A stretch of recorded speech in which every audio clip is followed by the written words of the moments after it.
The Cricket on the Hearth, A Fairy Tale of Home, by Charles Dickens. Chirp the First. The kettle began it. Don't tell me what Mrs. Peerybingle said. I know better. Mrs. Peerybingle may leave it on record to the end of time that she couldn't say which of them began it, but I say the kettle did. I ought to know, I hope. The kettle began it full 5 minutes by the little waxy-faced Dutch clock in the corner before the cricket uttered a chirp. As if the clock hadn't finished striking and the convulsive little haymaker at the top of it, jerking away right and left with a scythe in front of a Moorish palace, hadn't mowed down half an acre of imaginary grass before the cricket joined in at all. Why, I am not naturally positive. Everyone knows that. I wouldn't set my own opinion against the opinion of Mrs. Peerybingle unless I were quite sure, on any account whatever. Nothing should induce me. But this is a question of fact. And the fact is that the kettle began it, at least 5 minutes before the cricket gave any sign of being in existence. Contradict me and I'll say 10. Let me narrate exactly how it happened. I should have proceeded to do so in my very first word, but for this plain consideration. If I am to tell a story, I must begin at the beginning. And how is it possible to begin at the beginning without beginning at the kettle? It appeared as if there were a sort of match or trial of skill, you must understand, between the kettle and the cricket. And this is what led to it, and how it came about. Mrs. Peerybingle, going out into the raw twilight, and clicking over the wet stones, in a pair of pattens that worked innumerable rough impressions of the first proposition in Euclid all about the yard, Mrs. Peerybingle filled the kettle at the water-butt.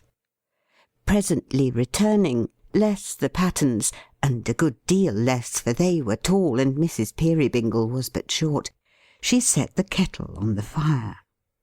In doing which she lost her temper, or mislaid it for an instant, for the water, being uncomfortably cold, and in that slippy, slushy, sleety sort of state wherein it seems to penetrate through every kind of substance, patten rings included, had laid hold of Mrs. Peerybingle's toes, and even splashed her legs. And when we rather plume ourselves, with reason too, upon our legs, and keep ourselves particularly neat in point of stockings, we find this, for the moment, hard to bear. Besides, the kettle was aggravating and obstinate. It wouldn't allow itself to be adjusted on the top bar. It wouldn't hear of accommodating itself kindly to the knobs of coal. It would lean forward with a drunken air and dribble, a very idiot of a kettle, on the hearth. It was quarrelsome, and hissed and spluttered morosely at the fire. To sum up all, the lid, resisting Mrs. Peerybingle's fingers, first of all turned topsy-turvy, and then, with an ingenious pertinacity deserving of a better cause, dived sideways in, down to the very bottom of the kettle. And the hull of the Royal George has never made half the monstrous resistance to coming out of the water which the lid of that kettle employed against Mrs. Peerybingle before she got it up again. It looked sullen and pig-headed enough even then, carrying its handle with an air of defiance, and cocking its spout pertly and mockingly at Mrs. Peerybingle, as if it said, "I won't boil. Nothing shall induce me." But Mrs. Peerybingle, with restored good humour, dusted her chubby little hands against each other, and sat down before the kettle, laughing. Meantime the jolly blaze uprose and fell, flashing and gleaming on the little haymaker at the top of the Dutch clock, until one might have thought he stood stock still before the Moorish palace, and nothing was in motion but the flame. He was on the move, however, and had his spasms 2 to the second, all right and regular. But his sufferings, when the clock was going to strike, were frightful to behold.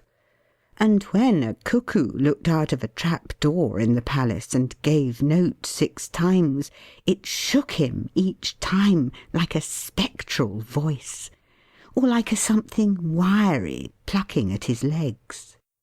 It was not until a violent commotion and a whirring noise among the weights and ropes below him had quite subsided that this terrified haymaker became himself again. Nor was he startled without reason, for these rattling, bony skeletons of clocks are very disconcerting in their operation, and I wonder very much how any set of men, but most of all how Dutchmen, can have had a liking to invent them. For there is a popular belief that Dutchmen love broad cases and much clothing for their own lower selves, and they might know better than to leave their clocks so very lank and unprotected, surely. Now it was, you observe, that the kettle began to spend the evening. Now it was that the kettle, growing mellow and musical, began to have irrepressible gurglings in its throat, and to indulge in short vocal snorts, which it checked in the bud, as if it hadn't quite made up its mind yet to be good company. Now it was that after 2 or 3 such vain attempts to stifle its convivial sentiments, it threw off all moroseness, all reserve, and burst into a stream of song so cosy and hilarious as never Magdalen Nightingale yet formed the least idea of. So plain, too. Bless you, you might have understood it like a book, better than some books you and I could name, perhaps. With its warm breath gushing forth in a light cloud, which merrily and gracefully ascended a few feet, then hung about the chimney corner as its own domestic heaven, it trolled its song with that strong energy of cheerfulness that its iron body hummed and stirred upon the fire. And the lid itself, the recently rebellious lid, such is the influence of a bright example, performed a sort of jig, and clattered like a deaf and dumb young cymbal that had never known the use of its twin brother. That this song of the kettle's was a song of invitation and welcome to somebody out of doors, to somebody at that moment coming on towards the snug small home and the crisp fire, there is no doubt whatever. Mrs. Peerybingle knew it perfectly, as she sat musing before the hearth. "It's a dark night," sang the kettle, "and the rotten leaves are lying by the way, and above all is mist and darkness, and below all is mire and clay, and there's only one relief in all the sad and murky air, and I don't know that it is one, for it's nothing but a glare of deep and angry crimson, where the sun and wind together set a brand upon the clouds for being guilty of such weather. And the widest open country is a long dull streak of black, and there's hoarfrost on the finger-post and thaw upon the track. And the ice, it isn't water, and the water isn't free, and you couldn't say that anything is what it ought to be, but he's coming, coming, coming." And here, if you like, the cricket did chime in, with a chirrup, chirrup, chirrup of such magnitude by way of chorus, with a voice so astoundingly disproportionate to its size as compared with the kettle, size, you couldn't see it, that if it had then and there burst itself like an overcharged gun, if it had fallen a victim on the spot and chirruped its little body into 50 pieces, it would have seemed a natural and inevitable consequence for which it had expressly laboured. The kettle had had the last of its solo performance. It persevered with undiminished ardour, but the cricket took first fiddle and kept it. Good Heaven, how it chirped! Its shrill, sharp, piercing voice resounded through the house, and seemed to twinkle in the outer darkness like a star. There was an indescribable little trill and tremble in it at its loudest, which suggested its being carried off its legs and made to leap again by its own intense enthusiasm. Yet they went very well together, the cricket and the kettle. The burden of the song was still the same, and louder, louder, louder still, they sang it in their emulation. The fair little listener, for fair she was, and young, though something of what is called the dumpling shape, but I don't myself object to that, lighted a candle, glanced at the haymaker on the top of the clock, who was getting in a pretty average crop of minutes, and looked out of the window, where she saw nothing, owing to the darkness, but her own face imaged in the glass. And my opinion is, and so would yours have been, that she might have looked a long way and seen nothing half so agreeable. When she came back and sat down in her former seat, the cricket and the kettle were still keeping it up, with a perfect fury of competition, the kettle's weak side clearly being that he didn't know when he was beat. There was all the excitement of a race about it. Chirp, chirp, chirp, cricket a mile ahead. Hum, hum, hum, kettle making play in the distance like a great top. Chirp, chirp, chirp, cricket round the corner. Hum, hum, hum, kettle sticking to him in his own way, no idea of giving in. Chirp, chirp, chirp, cricket fresher than ever. Hum, hum, hum, kettle slow and steady. Chirp, chirp, chirp, cricket going in to finish him. Hum, hum, hum, kettle not to be finished. Until at last they got so jumbled together in the hurry-scurry helter-skelter of the match, that whether the kettle chirped and the cricket hummed, or the cricket chirped and the kettle hummed, or they both chirped and both hummed, it would have taken a clearer head than yours or mine to have decided with anything like certainty. But of this there is no doubt, that the kettle and the cricket, at one and the same moment, and by some power of amalgamation best known to themselves, sent each his fireside song of comfort streaming into a ray of the candle that shone out through the window, and a long way down the lane. And this light, bursting on a certain person, who on the instant approached towards it through the gloom, expressed the whole thing to him literally in a twinkling, and cried, "Welcome home, old fellow! Welcome home, my boy!" This end attained, the kettle, being dead beat, boiled over and was taken off the fire.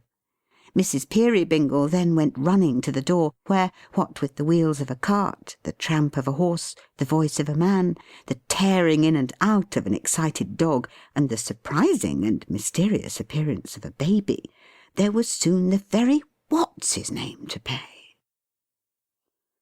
Where the baby came from, or how Mrs. Peerybingle got hold of it in that flash of time, I don't know.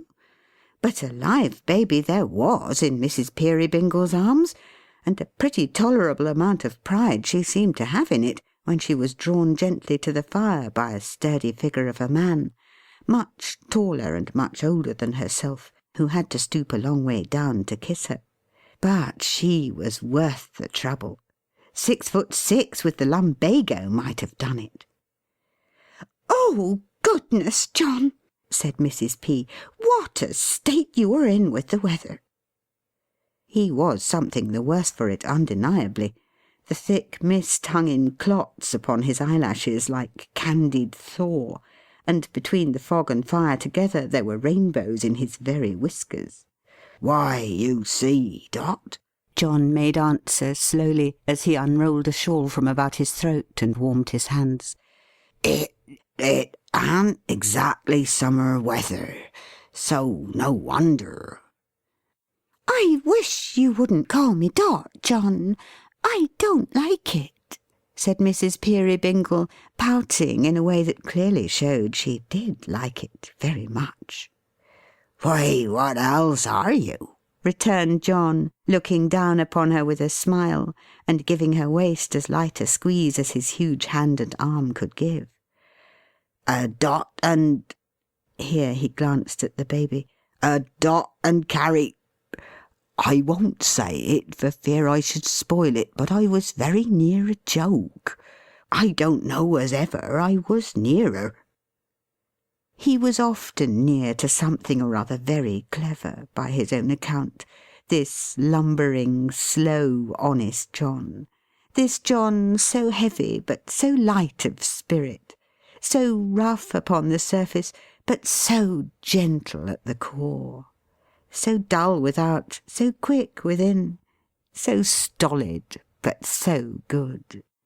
Oh, Mother Nature, give thy children the true poetry of heart that hid itself in this poor Carrier's breast (he was but a Carrier, by the way), and we can bear to have them talking prose, and leading lives of prose, and bear to bless thee for their company. It was pleasant to see Dot, with her little figure and her baby in her arms, a very doll of a baby, glancing with a coquettish thoughtfulness at the fire, and inclining her delicate little head just enough on one side to let it rest in an odd, half natural, half affected, wholly nestling and agreeable manner on the great rugged figure of the Carrier. It was pleasant to see him, with his tender awkwardness, endeavouring to adapt his rude support to her slight need, and make his burly middle age a leaning staff not inappropriate to her blooming youth. It was pleasant to observe how Tilly Slowboy, waiting in the background for the baby, took special cognizance, though in her earliest teens, of this grouping, and stood with her mouth and eyes wide open, and her head thrust forward, taking it in as if it were air. Nor was it less agreeable to observe how John the Carrier, reference being made by Dot to the aforesaid baby, checked his hand when on the point of touching the infant, as if he thought he might crack it, and bending down, surveyed it from a safe distance with a kind of puzzled pride, such as an amiable mastiff might be supposed to show if he found himself one day the father of a young canary. "Aren't he beautiful, John? Don't he look precious in his sleep?" "Very precious," said John. "Very much so. He generally is asleep, an't he?" "Lord, John! Good gracious, no!" "Oh!" said John, pondering. "I thought his eyes was generally shut. Hallo!" "Goodness, John, how you startle one!" "It an't right for him to turn 'em up in that way," said the astonished Carrier, "is it? See how he's winking with both of 'em at once. And look at his mouth. Why, he's gasping like a gold and silver fish." "You don't deserve to be a father, you don't," said Dot, with all the dignity of an experienced matron. "But how should you know what little complaints children are troubled with, John? You wouldn't so much as know their names, you stupid fellow." And when she had turned the baby over on her left arm, and had slapped its back as a restorative, she pinched her husband's ear, laughing. "No," said John, pulling off his outer coat. "It's very true, Dot. I don't know much about it. I only know that I've been fighting pretty stiffly with the wind to-night. It's been blowing north-east straight into the cart the whole way home." "Poor old man, so it has!" cried Mrs. Peerybingle, instantly becoming very active. "Here, take the precious darling, Tilly, while I make myself of some use. Bless it, I could smother it with kissing it, I could. Hi then, good dog. Hi, Boxer boy. Only let me make the tea first, John, and then I'll help you with the parcels, like a busy bee. How doth the little, and all the rest of it, you know, John? Did you ever learn how doth the little when you went to school, John?" "Not to quite know it," John returned. "I was very near it once, but I should only have spoilt it, I daresay." "Ha ha!" laughed Dot. She had the blithest little laugh you ever heard. "What a dear old darling of a dunce you are, John, to be sure!" Not at all disputing this position, John went out to see that the boy with the lantern, which had been dancing to and fro before the door and window like a will-o'-the-wisp, took due care of the horse, who was fatter than you would quite believe if I gave you his measure, and so old that his birthday was lost in the mists of antiquity.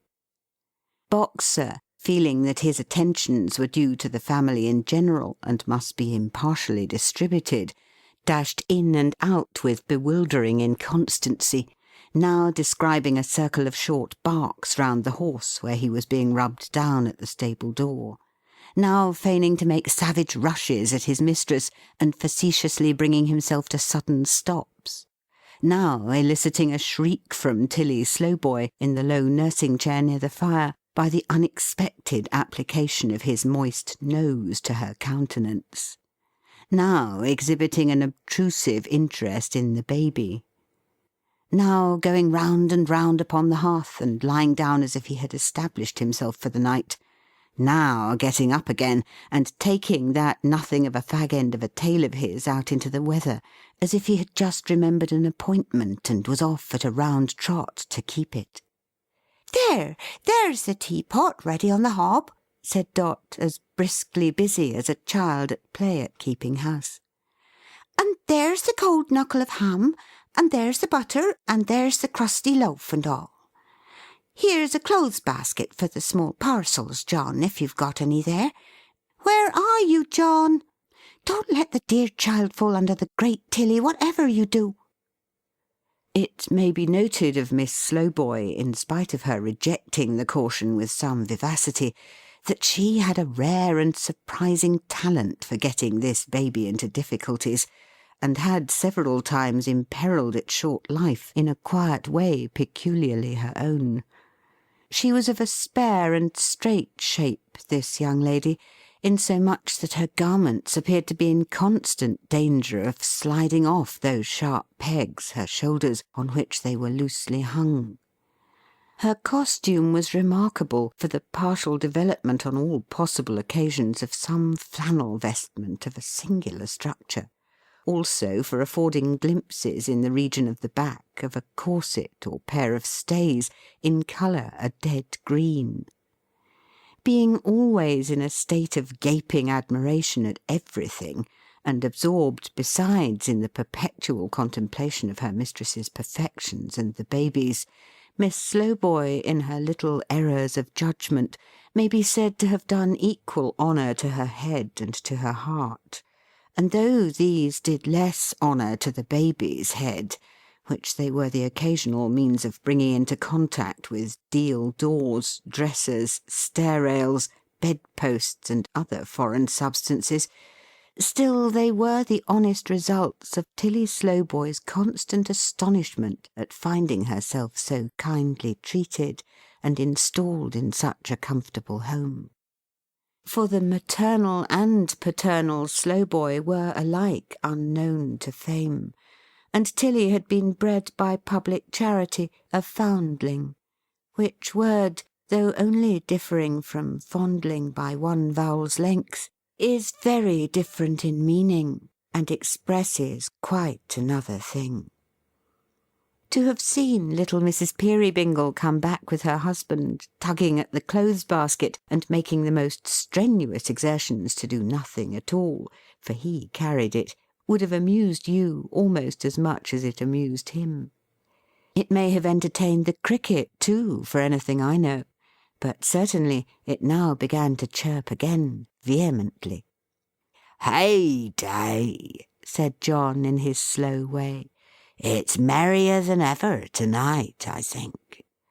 "And it's sure to bring us good fortune, John. It always has done so. To have a cricket on the hearth is the luckiest thing in all the world." John looked at her as if he had very nearly got the thought into his head that she was his cricket in chief, and he quite agreed with her.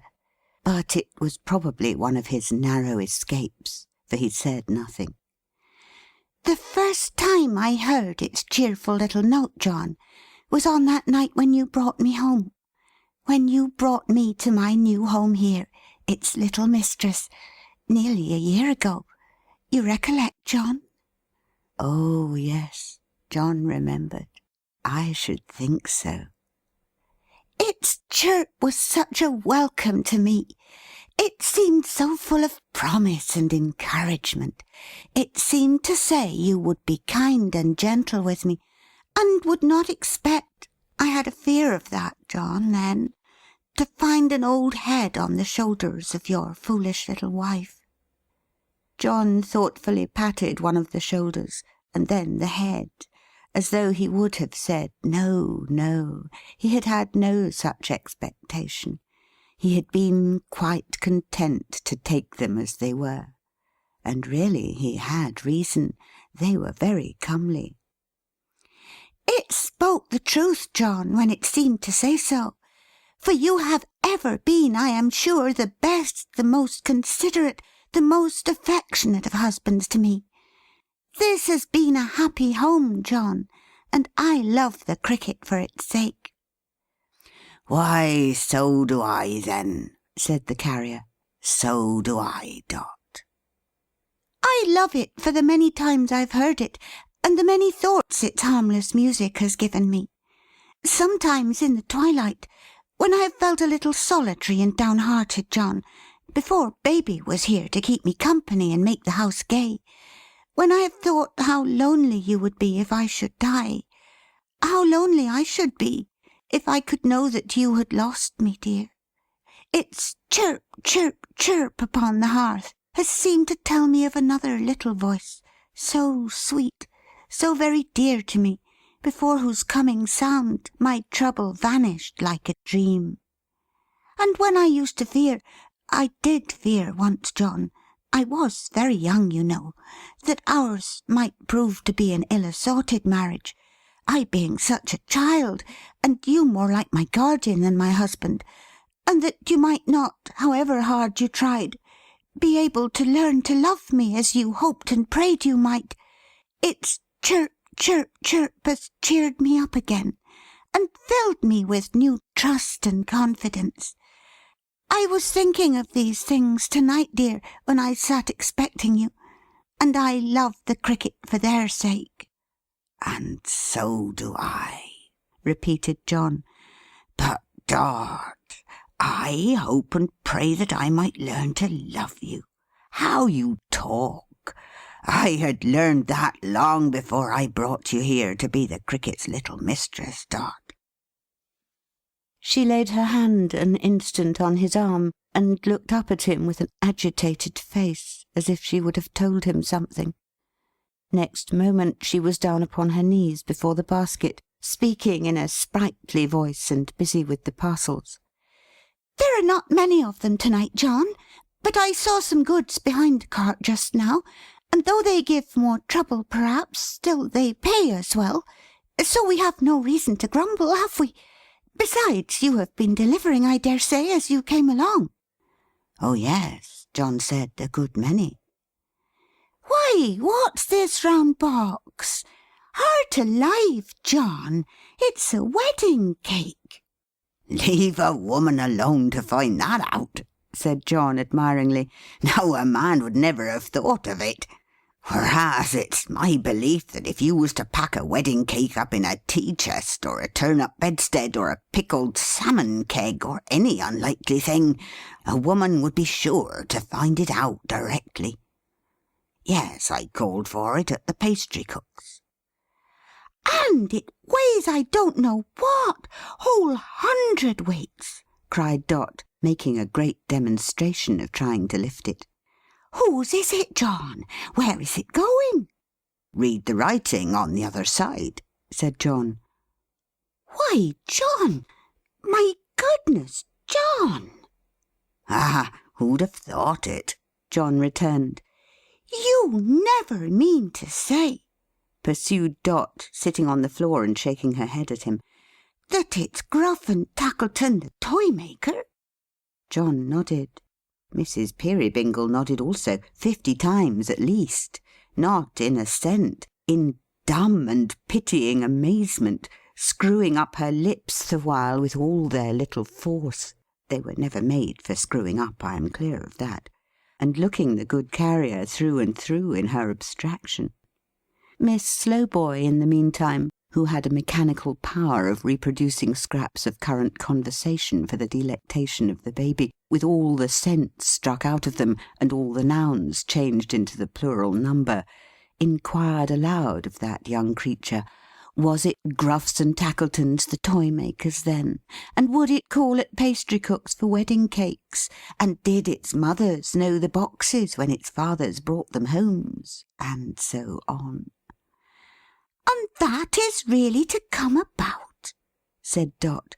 "Why, she and I were girls at school together, John." He might have been thinking of her, or nearly thinking of her perhaps, as she was in that same school-time. He looked upon her with a thoughtful pleasure, but he made no answer. "And he's as old! As unlike her! Why, how many years older than you is Gruff and Tackleton, John?"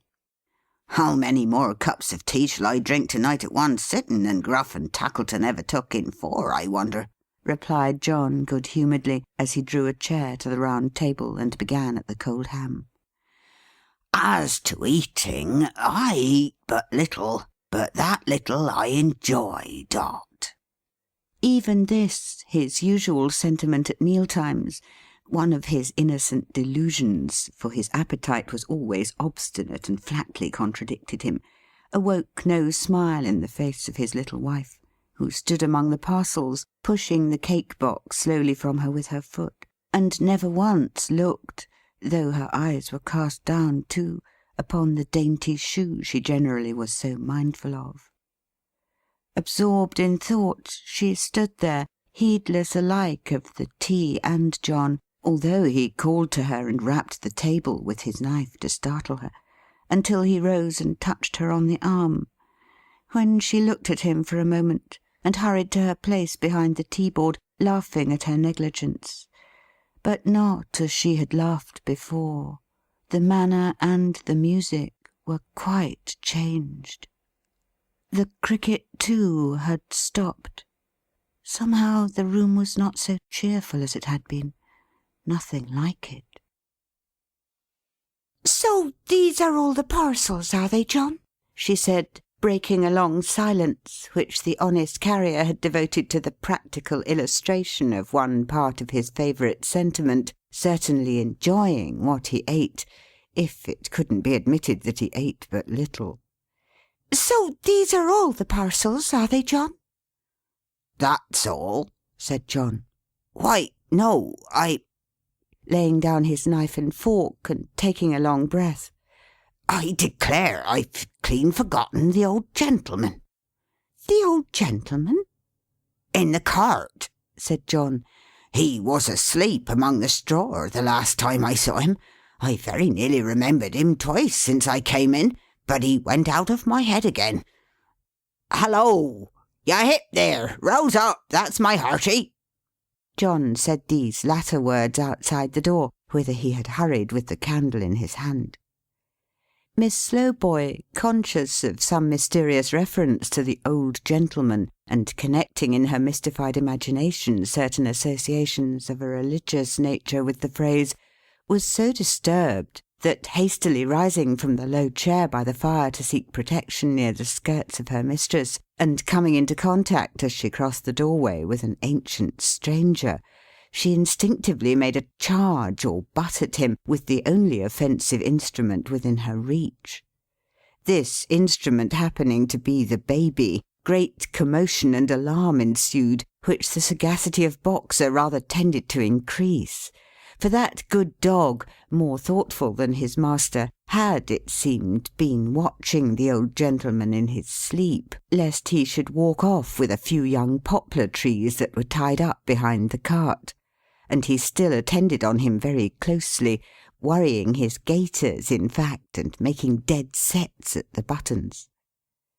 "You're such an undeniable good sleeper, sir," said John, when tranquillity was restored. In the meantime the old gentleman had stood, bareheaded and motionless, in the centre of the room, "that I have half a mind to ask you where the other 6 are. Only that would be a joke, and I know I should spoil it. Very near, though," murmured the Carrier with a chuckle. "Very near."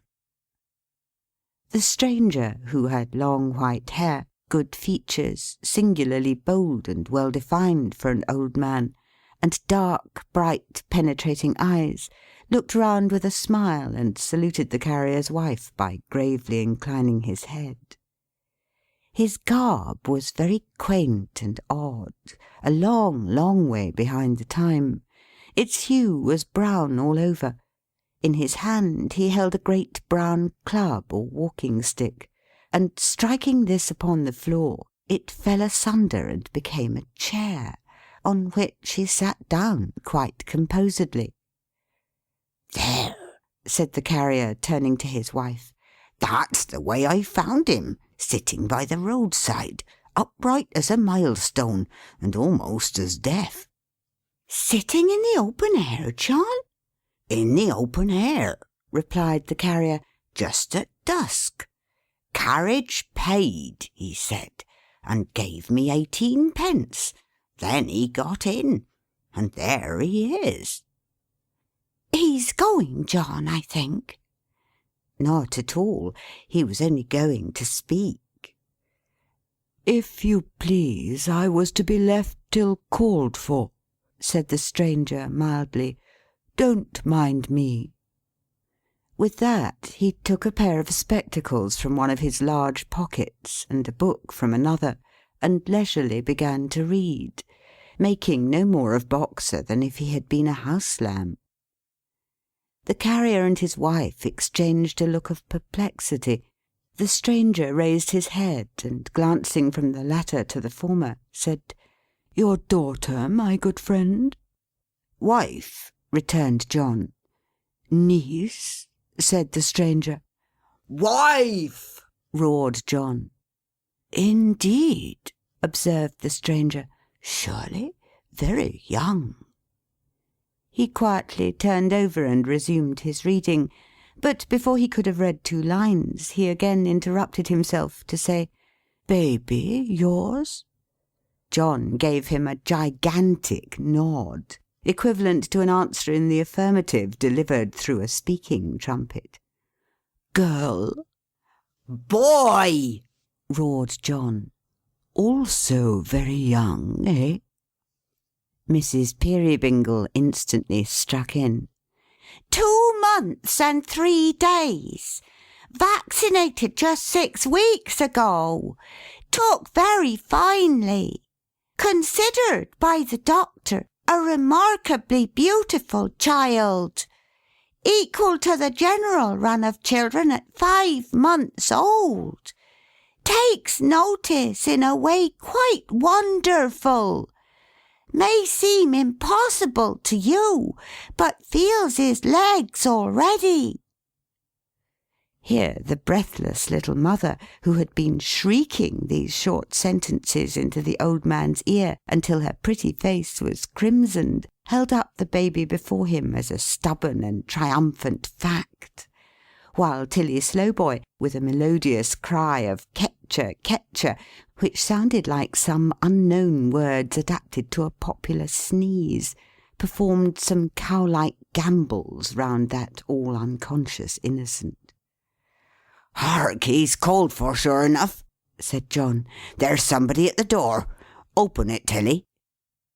Before she could reach it, however, it was opened from without, being a primitive sort of door with a latch that any one could lift if he chose, and a good many people did choose, I can tell you, for all kinds of neighbours liked to have a cheerful word or 2 with the Carrier, though he was no great talker for the matter of that.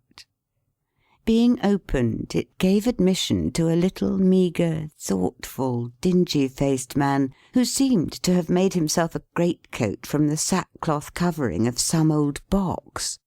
For when he turned to shut the door and keep the weather out, he disclosed upon the back of that garment the inscription G and T in large black capitals, also the word glass in bold characters. "Good evening, John," said the little man. "Good evening, Mum. Good evening, Tilly. Good evening, Unbeknown. How's baby, Mum? Boxer's pretty well, I hope?" "All thriving, Caleb," replied Dot. "I am sure you need only look at the dear child for one to know that." "And I'm sure I need only look at you for another," said Caleb. He didn't look at her, though, for he had a wandering and thoughtful eye which seemed to be always projecting itself into some other time and place, no matter what he said, a description which will equally apply to his voice. "Or at John for another," said Caleb. "Or at Tilly, as far as that goes. Or certainly at Boxer." Busy just now, Caleb? Asked the carrier. "Why, pretty well, John," he returned, with the distraught air of a man who was casting about for the philosopher's stone at least. "Pretty much so. There's rather a run on Noah's Arks at present. I could have wished to improve upon the family, but I don't see how it's to be done at the price. It would be a satisfaction to one's mind to make it clearer which was Shems and Hams, and which was wives. Flies ain't on that scale neither, as compared with elephants, you know. Ah, well, have you got anything in the parcel line for me, John?" The carrier put his hand into a pocket of the coat he had taken off, and brought out, carefully preserved in moss and paper, a tiny flower pot. "There it is," he said, adjusting it with great care. "Not so much as a leaf damaged. Full of buds." Caleb's dull eye brightened as he took it, and thanked him. "Dear, Caleb," said the carrier. "Very dear at this season." "Never mind that. It would be cheap to me, whatever it cost," returned the little man. "Anything else, John?" "A small box," replied the carrier. "Here you are." "For Caleb Plumber," said the little man, spelling out the direction. "With cash. With cash, John? I don't think it's for me." "With care," returned the carrier, looking over his shoulder. "Where do you make out cash?" "Oh, to be sure," said Caleb. "It's all right. With care. Yes, that's mine. It might have been with cash, indeed, if my dear boy in the golden South Americas had lived, John. You loved him like a son, didn't you? You needn't say you did. I know, of course. Caleb Plumber, with care. Yes, it's all right. It's a box of doll's eyes for my daughter's work. I wish it was her own sight in a box, John." "I wish it was, or could be," cried the carrier. "Thank ye," said the little man. "You speak very hearty. To think that she should never see the dolls, and them a staring at her so bold all day long. That's where it cuts. What's the damage, John?" "I'll damage you," said John, "if you inquire. Dot, very near." "Well, it's like you to say so," observed the little man. "It's your kind way. Let me see. I think that's all." "I think not," said the carrier. "Try again." "Something for our governor, eh?" said Caleb, after pondering a little while. "To be sure, that's what I came for, but my head's so running on them arks and things. He hasn't been here, has he?" "Not he," returned the carrier. "He's too busy courting." "He's coming round, though," said Caleb, "for he told me to keep on the near side of the road going home, and it was 10 to 1 he'd take me up. I had better go, by the by. You couldn't have the goodness to let me pinch Boxer's tail, Mum, for half a moment, could you?" "Why, Caleb, what a question!" "Oh, never mind, Mum," said the little man. "He mightn't like it, perhaps. There's a small order just come in for barking dogs, and I should wish to go as close to nature as I could for sixpence. That's all. Never mind, Mum." It happened opportunely that Boxer, without receiving the proposed stimulus, began to bark with great zeal. But as this implied the approach of some new visitor, Caleb, postponing his study from the Life to a more convenient season, shouldered the round box and took a hurried leave. He might have spared himself the trouble, for he met the visitor upon the threshold. "Oh, you are here, are you? Wait a bit. I'll take you home. John Peerybingle, my service to you. More of my service to your pretty wife. Handsomer every day. Better, too, if possible. And younger," mused the speaker in a low voice. "That's the devil of it." "I should be astonished at your paying compliments, Mr. Tackleton," said Dot, not with the best grace in the world, "but for your condition." "You know all about it, then?" "I have got myself to believe it, somehow," said Dot. "After a hard struggle, I suppose." "Very." Tackleton, the toy merchant, pretty generally known as Gruff and Tackleton, for that was the firm, though Gruff had been bought out long ago, only leaving his name and, as some said, his nature, according to its dictionary meaning, in the business. Tackleton, the toy merchant, was a man whose vocation had been quite misunderstood by his parents and guardians.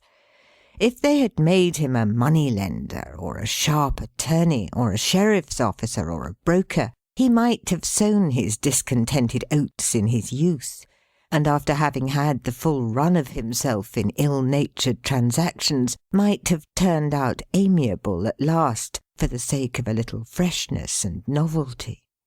But cramped and chafing in the peaceable pursuit of toy-making, he was a domestic ogre who had been living on children all his life, and was their implacable enemy. He despised all toys, wouldn't have bought one for the world, delighted in his malice to insinuate grim expressions into the faces of brown-paper farmers who drove pigs to market, bellmen who advertised lost lawyers' consciences, movable old ladies who darned stockings or carved pies, and other like samples of his stock in trade. In appalling masks, hideous, hairy, red-eyed jacks in boxes, vampire kites, demoniacal tumblers who wouldn't lie down and were perpetually flying forward to stare infants out of countenance, his soul perfectly revelled. They were his only relief and safety valve. He was great in such inventions. Anything suggestive of a pony nightmare was delicious to him. He had even lost money, and he took to that toy very kindly, by getting up goblin slides for magic lanterns, whereon the powers of darkness were depicted as a sort of supernatural shellfish with human faces. In intensifying the portraiture of giants he had sunk quite a little capital, and though no painter himself, he could indicate for the instruction of his artists, with a piece of chalk, a certain furtive leer for the countenances of those monsters that was safe to destroy the peace of mind of any young gentleman between the ages of 6 and 11 for the whole Christmas or Midsummer vacation. What he was in toys, he was, as most men are, in all other things. You may easily suppose, therefore, that within the great green cape, which reached down to the calves of his legs, there was buttoned up to the chin an uncommonly pleasant fellow, and that he was about as choice a spirit and as agreeable a companion as ever stood in a pair of bull-headed looking boots with mahogany-coloured tops. Still, Tackleton, the toy merchant, was going to be married. In spite of all this, he was going to be married, and to a young wife, too, a beautiful young wife.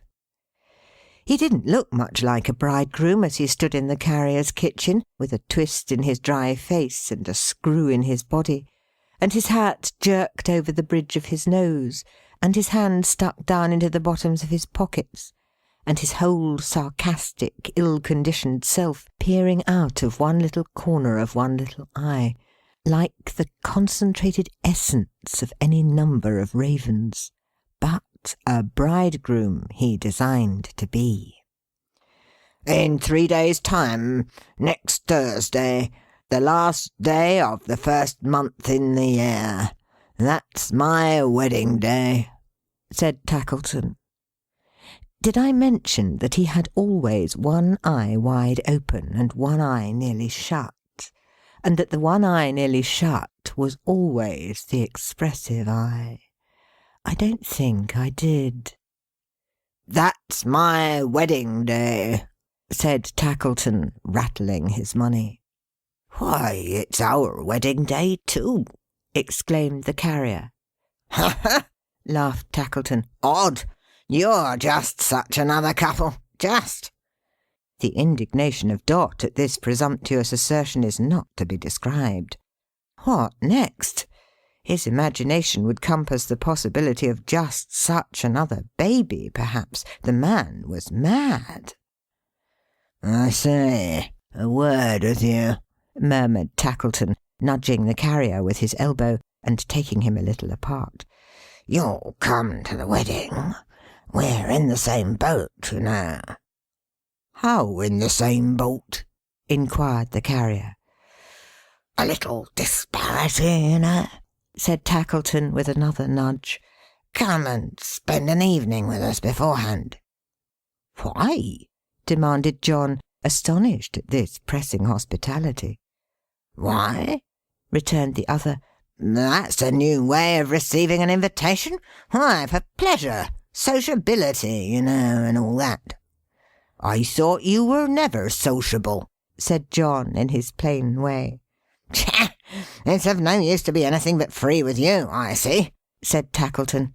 "Why, then, the truth is you have what tea-drinking people call a sort of comfortable appearance together, you and your wife. We know better, you know, but—" "No, we don't know better," interposed John. "What are you talking about?" "Well, we don't know better, then," said Tackleton. "We'll agree that we don't. As you like. What does it matter? I was going to say, as you have that sort of appearance, your company will produce a favourable effect on Mrs. Tackleton that will be. And though I don't think your good lady's very friendly to me in this matter, still she can't help herself from falling into my views, for there's a compactness and cosiness of appearance about her that always tells, even in an indifferent case. You'll say you'll come?"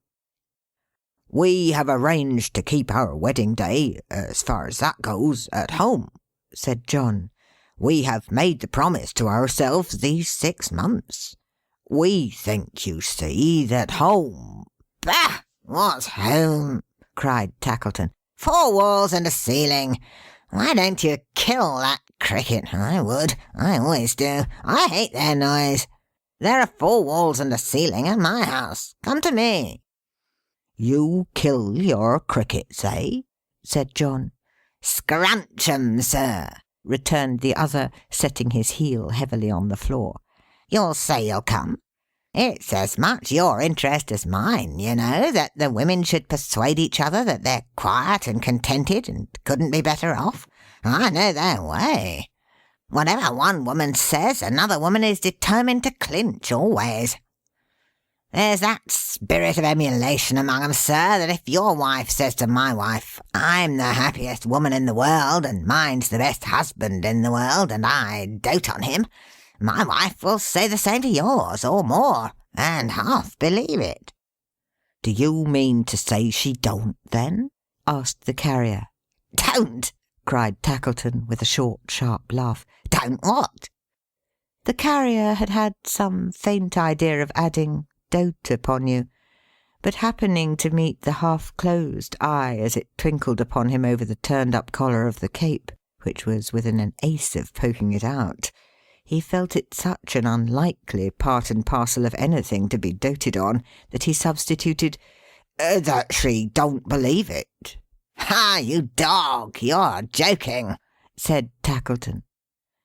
But the Carrier, though slow to understand the full drift of his meaning, eyed him in such a serious manner that he was obliged to be a little more explanatory. I have the humour, said Tackleton, holding up the fingers of his left hand, and tapping the forefinger to imply, "There I am, Tackleton to wit." I have the humour, sir, to marry a young wife, and a pretty wife. Here he rapped his little finger to express the bride, not sparingly, but sharply, with a sense of power. I'm able to gratify that humour, and I do. It's my whim. But now look there. He pointed to where Dot was sitting thoughtfully before the fire, leaning her dimpled chin upon her hand and watching the bright blaze. The Carrier looked at her, and then at him, and then at her, and then at him again. She honours and obeys, no doubt, you know, said Tackleton. And that, as I am not a man of sentiment, is quite enough for me. But do you think there's anything more in it? I think, observed the Carrier, that I should chuck any man out of window who said there wasn't. Exactly so, returned the other with an unusual alacrity of assent. To be sure. Doubtless you would. Of course. I'm certain of it. Good night. Pleasant dreams. The good Carrier was puzzled and made uncomfortable and uncertain in spite of himself. He couldn't help showing it in his manner. Good night, my dear friend, said Tackleton compassionately. I'm off. We're exactly alike in reality, I see. You won't give us tomorrow evening? Well, next day you go out visiting, I know. I'll meet you there, and bring my wife that is to be. It'll do her good. You're agreeable? Thank ye. What's that? It was a large cry from the Carrier's wife. A loud, sharp, sudden cry that made the room ring like a glass vessel. She had risen from her seat and stood like one transfixed by terror and surprise. The stranger had advanced towards the fire to warm himself, and stood within a short stride of her chair, but quite still.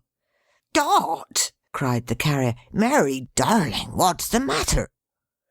They were all about her in a moment. Caleb, who had been dozing on the cake-box, in the first imperfect recovery of his suspended presence of mind, seized Miss Slowboy by the hair of her head, but immediately apologized. Mary! exclaimed the Carrier, supporting her in his arms. Are you ill? What is it? Tell me, dear. She only answered by beating her hands together and falling into a wild fit of laughter. Then, sinking from his grasp upon the ground, she covered her face with her apron and wept bitterly. And then she laughed again, and then she cried again, and then she said how cold it was, and suffered him to lead her to the fire, where she sat down as before. The old man standing as before, quite still. I'm better, John, she said. I'm quite well now. John. But John was on the other side of her. Why turn her face towards the strange old gentleman as if addressing him? Was her brain wandering? Only a fancy, John dear. A kind of shock. A something coming suddenly before my eyes. I don't know what it was. It's quite gone. Quite gone. I'm glad it's gone, muttered Tackleton, turning the expressive eye all round the room. I wonder where it's gone, and what it was. Caleb, come here. Who's that with the grey hair? I don't know, sir, returned Caleb in a whisper. Never see him before in all my life. A beautiful figure for a nutcracker. Quite a new model. With a screw jaw opening down into his waistcoat, he'd be lovely. Not ugly enough, said Tackleton. Or for a firebox either, observed Caleb in deep contemplation. What a model! Unscrew his head to put the matches in. Turn him heels upwards for the light, and what a firebox for a gentleman's mantel-shelf, just as he stands." "Not half ugly enough," said Tackleton. "Nothing in him at all. Come, bring that box. All right now, I hope?" "Oh, quite gone, quite gone," said the little woman, waving him hurriedly away. "Good night." "Good night," said Tackleton. "Good night, John Peerybingle. Take care how you carry that box, Caleb. Let it fall and I'll murder you. Dark as pitch and weather worse than ever, eh? Good night."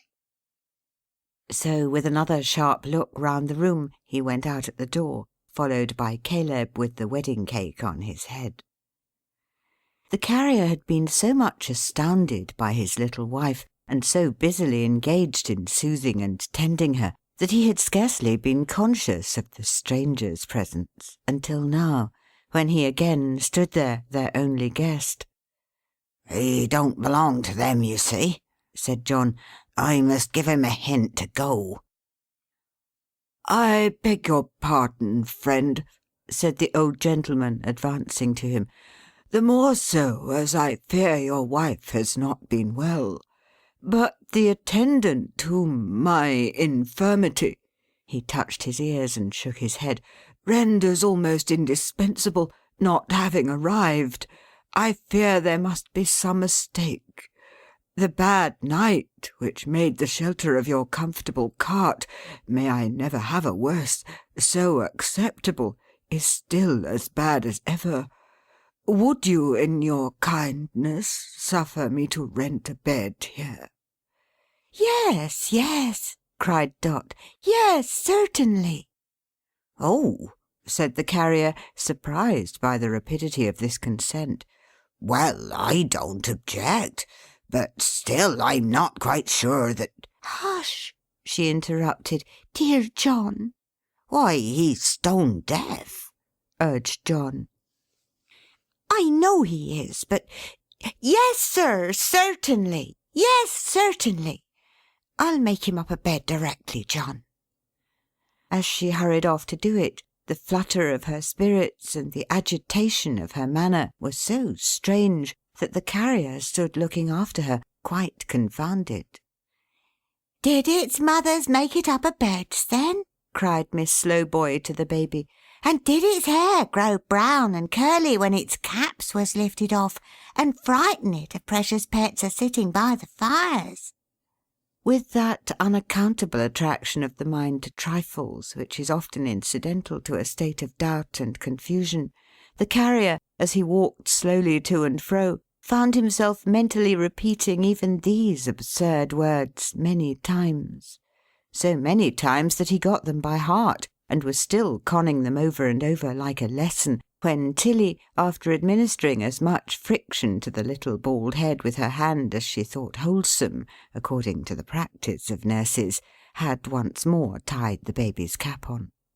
"And frighten it of precious pets a sitting by the fire. What frightened Dot, I wonder?" mused the carrier, pacing to and fro. He scouted from his heart the insinuations of the toy merchant, and yet they filled him with a vague, indefinite uneasiness, for Tackleton was quick and sly, and he had that painful sense himself of being a man of slow perception, that a broken hint was always worrying to him. He certainly had no intention in his mind of linking anything that Tackleton had said with the unusual conduct of his wife, but the two subjects of reflection came into his mind together, and he could not keep them asunder. The bed was soon made ready, and the visitor, declining all refreshment but a cup of tea, retired. Then Dot, quite well again, she said, quite well again, arranged the great chair in the chimney corner for her husband, filled his pipe and gave it him, and took her usual little stool beside him on the hearth. She always would sit on that little stool. I think she must have had a kind of notion that it was a coaxing, wheedling little stool. She was, out and out, the very best filler of a pipe, I should say, in the 4 quarters of the globe. To see her put that chubby little finger in the bowl, and then blow down the pipe to clear the tube, and when she had done so, affect to think that there was really something in the tube, and blow a dozen times, and hold it to her eye like a telescope, with a most provoking twist in her capital little face as she looked down it, was quite a brilliant thing. As to the tobacco, she was perfect mistress of the subject, and her lighting of the pipe with a wisp of paper, when the carrier had it in his mouth, going so very near his nose and yet not scorching it, was art, high art, sir. And the cricket and the kettle, tuning up again, acknowledged it. The bright fire blazing up again acknowledged it. The little mower on the clock in his unheeded work acknowledged it. The carrier, in his smoothing forehead and expanding face, acknowledged it, the readiest of all. And as he soberly and thoughtfully puffed at his old pipe, and as the Dutch clock ticked, and as the red fire gleamed, and as the cricket chirped, that genius of his hearth and home, for such the cricket was, came out in fairy shape into the room, and summoned many forms of home about him. Dots of all ages and all sizes filled the chamber. Dots who were merry children running on before him, gathering flowers in the fields. Coy dots, half shrinking from, half yielding to, the pleading of his own rough image. Newly married dots, alighting at the door, and taking wondering possession of the household keys. Motherly little dots, attended by fictitious slowboys, bearing babies to be christened. Matronly dots, still young and blooming, watching dots of daughters as they danced at rustic balls. Fat dots, encircled and beset by troops of rosy grandchildren. Withered dots, who leaned on sticks and tottered as they crept along. Old carriers, too, appeared, with blind old boxers lying at their feet, and newer carts with younger drivers, Peerybingle brothers on the tilt, and sick old carriers, tended by the gentlest hands, and graves of dead and gone old carriers, green in the churchyard. And as the cricket showed him all these things, he saw them plainly, though his eyes were fixed upon the fire. The carrier's heart grew light and happy, and he thanked his household gods with all his might, and cared no more for Gruff and Tackleton than you do. But what was that young figure of a man, which the same fairy cricket set so near her stool, and which remained there, singly and alone? Why did it linger still so near her, with its arm upon the chimney-piece, ever repeating, "Married, and not to me"? Oh, Dot! Oh, failing Dot! There is no place for it in all your husband's visions. Why has its shadow fallen on his hearth? Chirp the second. Caleb Plummer and his blind daughter lived all alone by themselves, as the story-books say, and my blessing with yours to back it, I hope, on the story-books for saying anything in this workaday world. Caleb Plummer and his blind daughter lived all alone by themselves, in a little cracked nutshell of a wooden house, which was, in truth, no better than a pimple on the prominent red brick nose of Gruff and Tackleton. The premises of Gruff and Tackleton were the great feature of the street, but you might have knocked down Caleb Plummer's dwelling with a hammer or two, and carried off the pieces in a cart. If anyone had done the dwelling-house of Caleb Plummer the honour to miss it after such an inroad, it would have been, no doubt, to commend its demolition as a vast improvement. It stuck to the premises of Gruff and Tackleton like a barnacle to a ship's keel, or a snail to a door, or a little bunch of toadstools to the stem of a tree. But it was the germ from which the full-grown trunk of Gruff and Tackleton had sprung, and under its crazy roof the Gruff before last had, in a small way, made toys for a generation of old boys and girls, who had played with them and found them out, and broken them, and gone to sleep. I have said that Caleb and his poor blind daughter lived here, but I should have said that Caleb lived here, and his poor blind daughter somewhere else, in an enchanted home of Caleb's furnishing, where scarcity and shabbiness were not, and trouble never entered.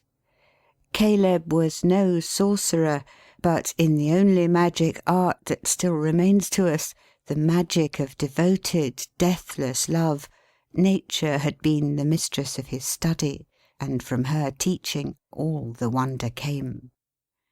The blind girl never knew that ceilings were discoloured, walls blotched and bare of plaster here and there, high crevices unstopped and widening every day, beams mouldering and tending downward.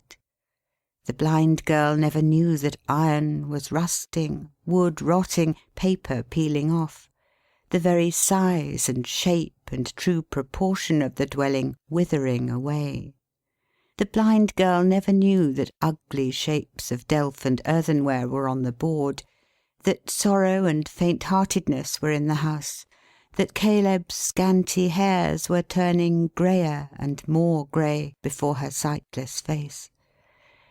The blind girl never knew they had a master, cold, exacting, and uninterested; never knew that Tackleton was Tackleton, in short, but lived in the belief of an eccentric humourist, who loved to have his jest with them, and, while he was the guardian angel of their lives, disdained to hear one word of thankfulness. And all was Caleb's doing, all the doing of her simple father. But he too had a cricket on his hearth, and listening sadly to its music when the motherless blind child was very young, that spirit had inspired him with the thought that even her great deprivation might be almost changed into a blessing, and the girl made happy by these little means. For all the cricket tribe are potent spirits, even though the people who hold converse with them do not know it, which is frequently the case. And there are not in the unseen world voices more gentle and more true, that may be so implicitly relied on, or that are so certain to give none but tenderest counsel, as the voices in which the spirits of the fireside and the hearth address themselves to humankind. Caleb and his daughter were at work together in their usual working room, which served them for their ordinary living room as well, and a strange place it was. There were houses in it, finished and unfinished, for dolls of all stations in life; suburban tenements for dolls of moderate means; kitchens and single apartments for dolls of the lower classes; capital town residences for dolls of high estate. Some of these establishments were already furnished according to estimate, with a view to the convenience of dolls of limited income. Others could be fitted on the most expensive scale, at a moment's notice, from whole shelves of chairs and tables, sofas, bedsteads, and upholstery. The nobility and gentry and public in general, for whose accommodation these tenements were designed, lay here and there in baskets, staring straight up at the ceiling; but in denoting their degrees in society, and confining them to their respective stations, which experience shows to be lamentably difficult in real life, the makers of these dolls had far improved on Nature, who is often froward and perverse. For they, not resting on such arbitrary marks as satin, cotton print, and bits of rag, had superadded striking personal differences which allowed of no mistake. Thus, the doll lady of distinction had wax limbs of perfect symmetry, but only she and her compeers, the next grade in the social scale being made of leather, and the next of coarse linen stuff. As to the common people, they had just so many matches out of tinder boxes for their arms and legs, and there they were, established in their sphere at once, beyond the possibility of getting out of it. There were various other samples of his handicraft besides dolls in Caleb Plummer's room. There were Noah's Arks, in which the birds and beasts were an uncommonly tight fit, I assure you, though they could be crammed in anyhow at the roof, and rattled and shaken into the smallest compass. By a bold poetical licence, most of these Noah's Arks had knockers on the doors. Inconsistent appendages, perhaps, as suggestive of morning callers and a postman, yet a pleasant finish to the outside of the building. There were scores of melancholy little carts, which, when the wheels went round, performed most doleful music. Many small fiddles, drums, and other instruments of torture, no end of cannon, shields, swords, spears, and guns. There were little tumblers in red breeches, incessantly swarming up high obstacles of red tape, and coming down head first upon the other side. And there were innumerable old gentlemen of respectable, not to say venerable appearance, insanely flying over horizontal pegs, inserted for the purpose in their own street doors. There were beasts of all sorts, horses in particular of every breed, from the spotted barrel on 4 pegs, with a small tippet for a mane, to the thoroughbred rocker on his highest mettle. As it would have been hard to count the dozens upon dozens of grotesque figures that were ever ready to commit all sorts of absurdities on the turning of a handle, so it would have been no easy task to mention any human folly, vice, or weakness that had not its type, immediate or remote, in Caleb Plummer's room, and not in an exaggerated form, for very little handles will move men and women to as strange performances as any toy was ever made to undertake. In the midst of all these objects, Caleb and his daughter sat at work, the blind girl busy as a doll's dressmaker, and Caleb painting and glazing the 4-pair front of a desirable family mansion. The care imprinted in the lines of Caleb's face, and his absorbed and dreamy manner, which would have sat well on some alchemist or abstruse student, were at first sight an odd contrast to his occupation and the trivialities about him.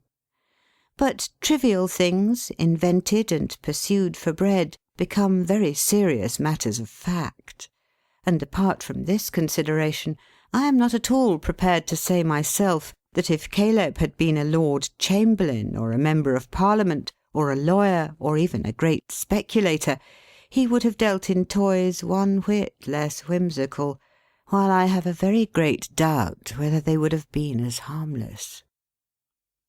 "So you were out in the rain last night, father, in your beautiful new greatcoat?"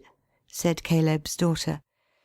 "In my beautiful new greatcoat," answered Caleb, glancing towards a clothes-line in the room, on which the sackcloth garment previously described was carefully hung up to dry. "How glad I am you bought it, father." "And of such a tailor too," said Caleb. "Quite a fashionable tailor. It's too good for me." The blind girl rested from her work and laughed with delight. "Too good, father! What can be too good for you?" "I'm half ashamed to wear it, though," said Caleb, watching the effect of what he said upon her brightening face. "Upon my word, when I hear the boys and people say behind me, 'Hallo, here's a swell,' I don't know which way to look. And when the beggar wouldn't go away last night, and when I said I was a very common man, said, 'No, your honour, bless your honour, don't say that. I was quite ashamed. I really felt as if I hadn't a right to wear it.'" Happy blind girl! How merry she was in her exultation. "I see you, father," she said, clasping her hands, "as plainly as if I had the eyes I never want when you are with me. A blue coat." "Bright blue," said Caleb. "Yes, yes, bright blue," exclaimed the girl, turning up her radiant face. "The colour I can just remember in the blessed sky. You told me it was blue before. A bright blue coat." "Made loose to the figure," suggested Caleb. "Yes, loose to the figure," cried the blind girl, laughing heartily. "And in it you, dear father, with your merry eye, your smiling face, your free step, and your dark hair, looking so young and handsome." "Hallo, hallo!" said Caleb. "I shall be vain presently." "I think you are already," cried the blind girl, pointing at him in her glee. "I know you, father. Ha, ha, ha! I found you out, you see." How different the picture in her mind from Caleb as he sat observing her. She had spoken of his free step. She was right in that. For years and years he never once had crossed that threshold at his own slow pace, but with a footfall counterfeited for her ear. And never had he, when his heart was heaviest, forgotten the light tread that was to render hers so cheerful and courageous. Heaven knows! But I think Caleb's vague bewilderment of manner may have half originated in his having confused himself about himself and everything around him for the love of his blind daughter. How could the little man be otherwise than bewildered, after labouring for so many years to destroy his own identity and that of all the objects that had any bearing on it? "There we are," said Caleb, falling back a pace or two to form the better judgment of his work. "As near the real thing as 6 of halfpence is to 6. What a pity that the whole front of the house opens at once. If there was only a staircase in it now, and regular doors to the rooms to go in at. But that's the worst of my calling. I'm always deluding myself and swindling myself." "You are speaking quite softly.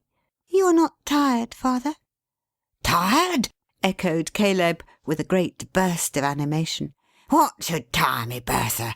I was never tired. What does it mean?" To give the greater force to his words, he checked himself in an involuntary imitation of 2 half-lengths stretching and yawning figures on the mantel-shelf, who were represented as in one eternal state of weariness from the waist upwards, and hummed a fragment of a song. It was a bacchanalian song, something about a sparkling bowl, and he sang it with an assumption of a devil-may-care voice that made his face 1,000 times more meagre and more thoughtful than ever. "What, you're singing, are you?" said Tackleton, putting his head in at the door. "Go it, I can't sing." Nobody would have suspected him of it.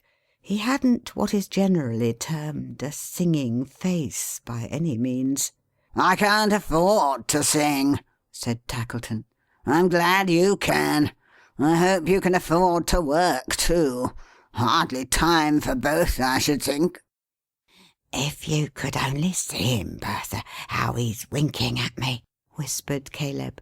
"Such a man to joke. You'd think, if you didn't know him, he was in earnest, wouldn't you now?" The blind girl smiled and nodded. "The bird that can sing and won't sing must be made to sing, they say," grumbled Tackleton. "What about the owl that can't sing and oughtn't to sing and will sing? Is there anything that he should be made to do?" "The extent to which he's winking at this moment," whispered Caleb to his daughter. "Oh, my gracious!" "Always merry and light-hearted with us," cried the smiling Bertha. Ah, you're there, are you? Answered Tackleton. Poor idiot. He really did believe she was an idiot, and he founded the belief, I can't say whether consciously or not, upon her being fond of him. Well, and being there, how are you? Said Tackleton in his grudging way.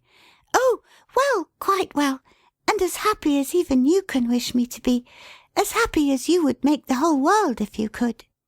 Poor idiot, muttered Tackleton. No gleam of reason, not a gleam.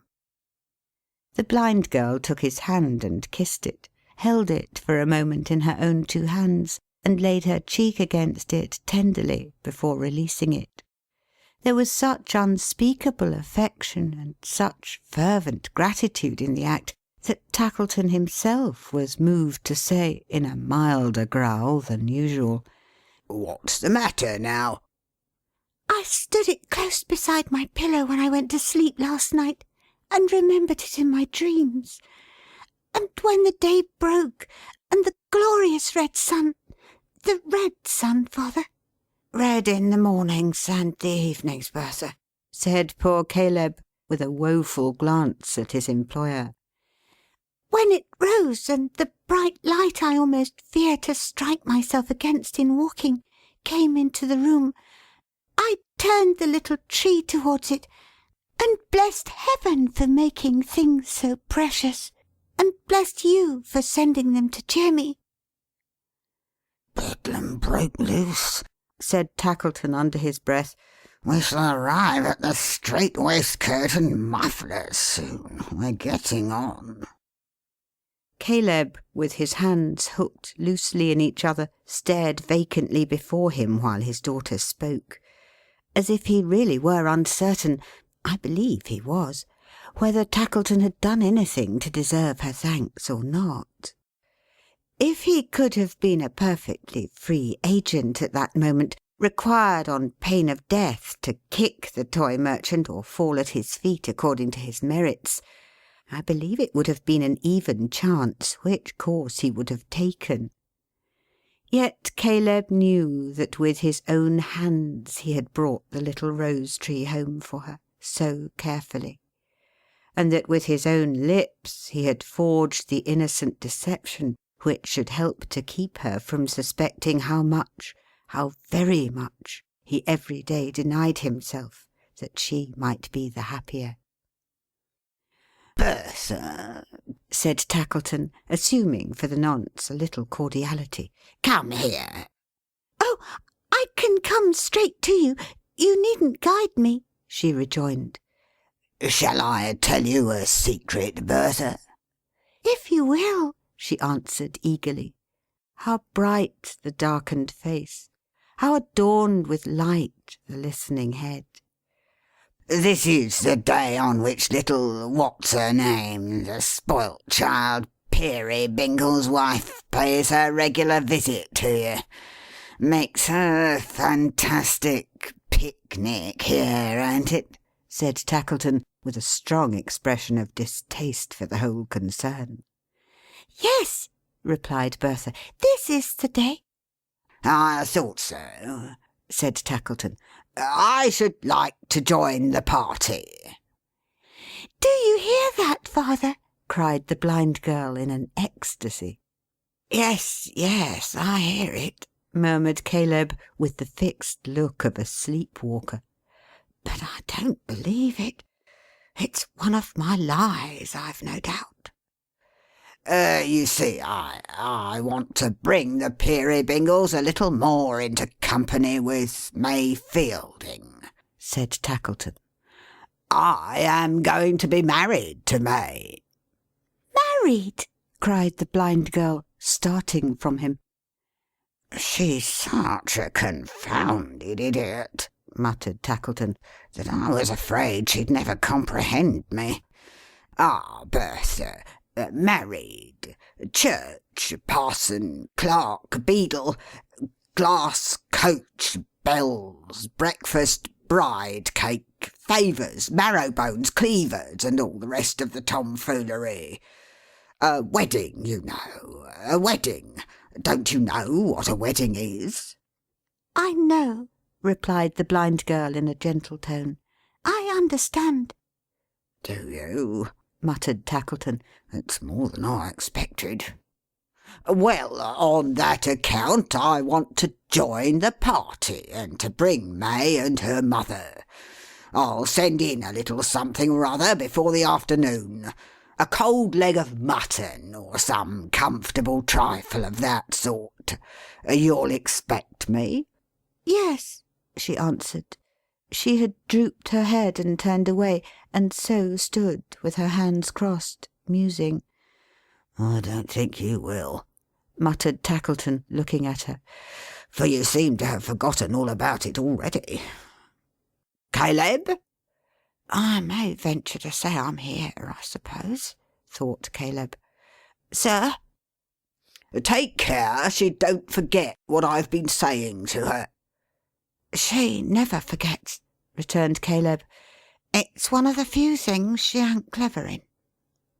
"Every man thinks his own geese swans," observed the Toy Merchant with a shrug.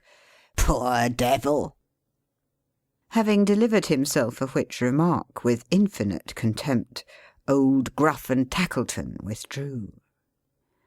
Bertha remained where he had left her, lost in meditation. The gaiety had vanished from her downcast face, and it was very sad. 3 or 4 times she shook her head, as if bewailing some remembrance or some loss, but her sorrowful reflections found no vent in words. It was not until Caleb had been occupied some time in yoking a team of horses to a waggon, by the summary process of nailing the harness to the vital parts of their bodies, that she drew near to his working stool, and sitting down beside him, said, "Father, I'm lonely in the dark. I want my eyes, my patient, willing eyes."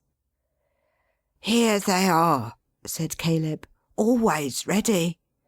They're more yours than mine, Bertha, any hour in the 24. What shall your eyes do for you, dear?" "Look round the room, father." "All right," said Caleb. "No sooner said than done, Bertha." "Tell me about it." "It's much the same as usual," said Caleb. "Homely, but very snug.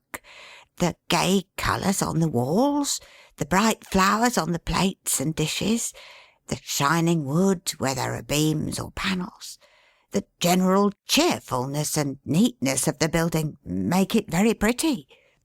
Cheerful and neat it was, wherever Bertha's hands could busy themselves, but nowhere else were cheerfulness and neatness possible in the old crazy shed which Caleb's fancy so transformed.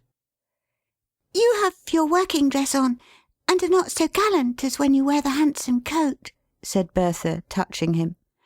"Not quite so gallant," answered Caleb. "Pretty brisk, though." "Father," said the Blind Girl, drawing close to his side, and stealing one arm round his neck, "tell me something about May. She is very fair." "She is indeed," said Caleb. And she was indeed. It was quite a rare thing to Caleb, not to have to draw on his invention. "Her hair is dark," said Bertha pensively. "Darker than mine. Her voice is sweet and musical, I know. I have often loved to hear it. Her shape—" "There's not a doll's in all the room to equal it," said Caleb.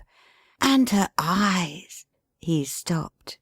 For Bertha had drawn closer round his neck, and from the arm that clung about him came a warning pressure which he understood too well. He coughed a moment, hammered for a moment, and then fell back upon the song about the sparkling bowl, his infallible resource in all such difficulties. "Our friend, father, our benefactor. I am never tired, you know, of hearing about him. Now was I ever?" she said hastily. "Of course not," answered Caleb, "and with reason." "Ah! With how much reason!" cried the Blind Girl. with such fervency that Caleb, though his motives were so pure, could not endure to meet her face, but dropped his eyes as if she could have read in them his innocent deceit. "Then tell me again about him, dear father," said Bertha. "Many times again. His face is benevolent, kind, and tender. Honest and true, I am sure it is. The manly heart that tries to cloak all favours with a show of roughness and unwillingness beats in its every look and glance." "And makes it noble," added Caleb, in his quiet desperation. "And makes it noble!" cried the Blind Girl. "He is older than May, father." "Yes," said Caleb, reluctantly. "He's a little older than May. But that don't signify." "Oh, father, yes. To be his patient companion in infirmity and age, to be his gentle nurse in sickness, and his constant friend in suffering and sorrow. To know no weariness in working for his sake. To watch him, tend him, sit beside his bed and talk to him awake, and pray for him asleep. What privileges these would be! What opportunities for proving all her truth and her devotion to him! Would she do all this, dear father?" "No doubt of it," said Caleb. "I love her, father. I can love her from my soul!" exclaimed the Blind Girl. And saying so, she laid her poor blind face on Caleb's shoulder, and so wept and wept, that he was almost sorry to have brought that tearful happiness upon her. In the meantime there had been a pretty sharp commotion at John Peerybingle's, for little Mrs. Peerybingle naturally couldn't think of going anywhere without the baby, and to get the baby under way took time. Not that there was much of the baby, speaking of it as a thing of weight and measure, but there was a vast deal to do about and about it, and it all had to be done by easy stages. For instance, when the baby was got, by hook and by crook, to a certain point of dressing, and you might have rationally supposed that another touch or two would finish him off, and turn him out a tip-top baby, challenging the world, he was unexpectedly extinguished in a flannel cap, and hustled off to bed, where he simmered, so to speak, between two blankets for the best part of an hour. From this state of inaction he was then recalled, shining very much and roaring violently, to partake of, well, I would rather say, if you'll permit me to speak generally, of a slight repast, after which he went to sleep again. Mrs. Peerybingle took advantage of this interval to make herself as smart in a small way as ever you saw anybody in all your life, and during the same short truce Miss Slowboy insinuated herself into a Spencer of a fashion so surprising and ingenious that it had no connection with herself or anything else in the universe, but was a shrunken, dog's-eared, independent fact, pursuing its lonely course without the least regard to anybody. By this time the baby, being all alive again, was invested, by the united efforts of Mrs. Peerybingle and Miss Slowboy, with a cream-coloured mantle for its body, and a sort of nankeen raised pie for its head. And so, in course of time, they all three got down to the door, where the old horse had already taken more than the full value of his day's toll out of the Turnpike Trust, by tearing up the road with his impatient autographs, and whence Boxer might be dimly seen in the remote perspective, standing looking back and tempting him to come on without orders. As to a chair, or anything of that kind, for helping Mrs. Peerybingle into the cart, you know very little of John, I flatter myself, if you think that was necessary. Before you could have seen him lift her from the ground, there she was in her place, fresh and rosy, saying, "John, how can you? Think of Tilly." If I might be allowed to mention a young lady's legs on any terms, I would observe of Miss Slowboy's that there was a fatality about them which rendered them singularly liable to be grazed, and that she never effected the smallest ascent or descent without recording the circumstance upon them with a notch, as Robinson Crusoe marked the days upon his wooden calendar. But as this might be considered ungenteel, I'll think of it. John, you've got the basket with the veal and ham pie and things, and the bottles of beer, said Dot. If you haven't, you must turn round again this very minute. You're a nice little article, returned the carrier, to be talking about turning round, after keeping me a full quarter of an hour behind my time. I am sorry for it, John, said Dot in a great bustle, but I really could not think of going to Bertha's. I wouldn't do it, John, on any account, without the veal and ham pie and things, and the bottles of beer. Way! This monosyllable was addressed to the horse, who didn't mind it at all. Oh, do way, John, said Mrs. Peerybingle, please. It'll be time enough to do that, returned John, when I begin to leave things behind me. The basket's here safe enough. What a hard-hearted monster you must be, John, not to have said so at once and saved me such a turn. I declare I wouldn't go to Bertha's without the veal and ham pie and things and the bottles of beer for any money. Regularly once a fortnight ever since we have been married, John, have we made our little picnic there. If anything was to go wrong with it, I should almost think we were never to be lucky again. It was a kind thought in the first instance, said the carrier, and I honour you for it, little woman. My dear John, replied Dot, turning very red, don't talk about honouring me. Good gracious! By the by, observed the carrier, that old gentleman, again so visibly and instantly embarrassed. He's an odd fish, said the carrier, looking straight along the road before them. I can't make him out. I don't believe there's any harm in him. None at all. I'm sure there's none at all. Yes, said the carrier, with his eyes attracted to her face by the great earnestness of her manner. I am glad you feel so certain of it, because it's a confirmation to me. It's curious that he should have taken it into his head to ask leave to go on lodging with us, ain't it? Things come about so strangely. So very strangely, she rejoined in a low voice, scarcely audible. However, he's a good-natured old gentleman, said John, and pays as a gentleman, and I think his word is to be relied upon like a gentleman's. I had quite a long talk with him this morning. He can hear me better already, he says, as he gets more used to my voice.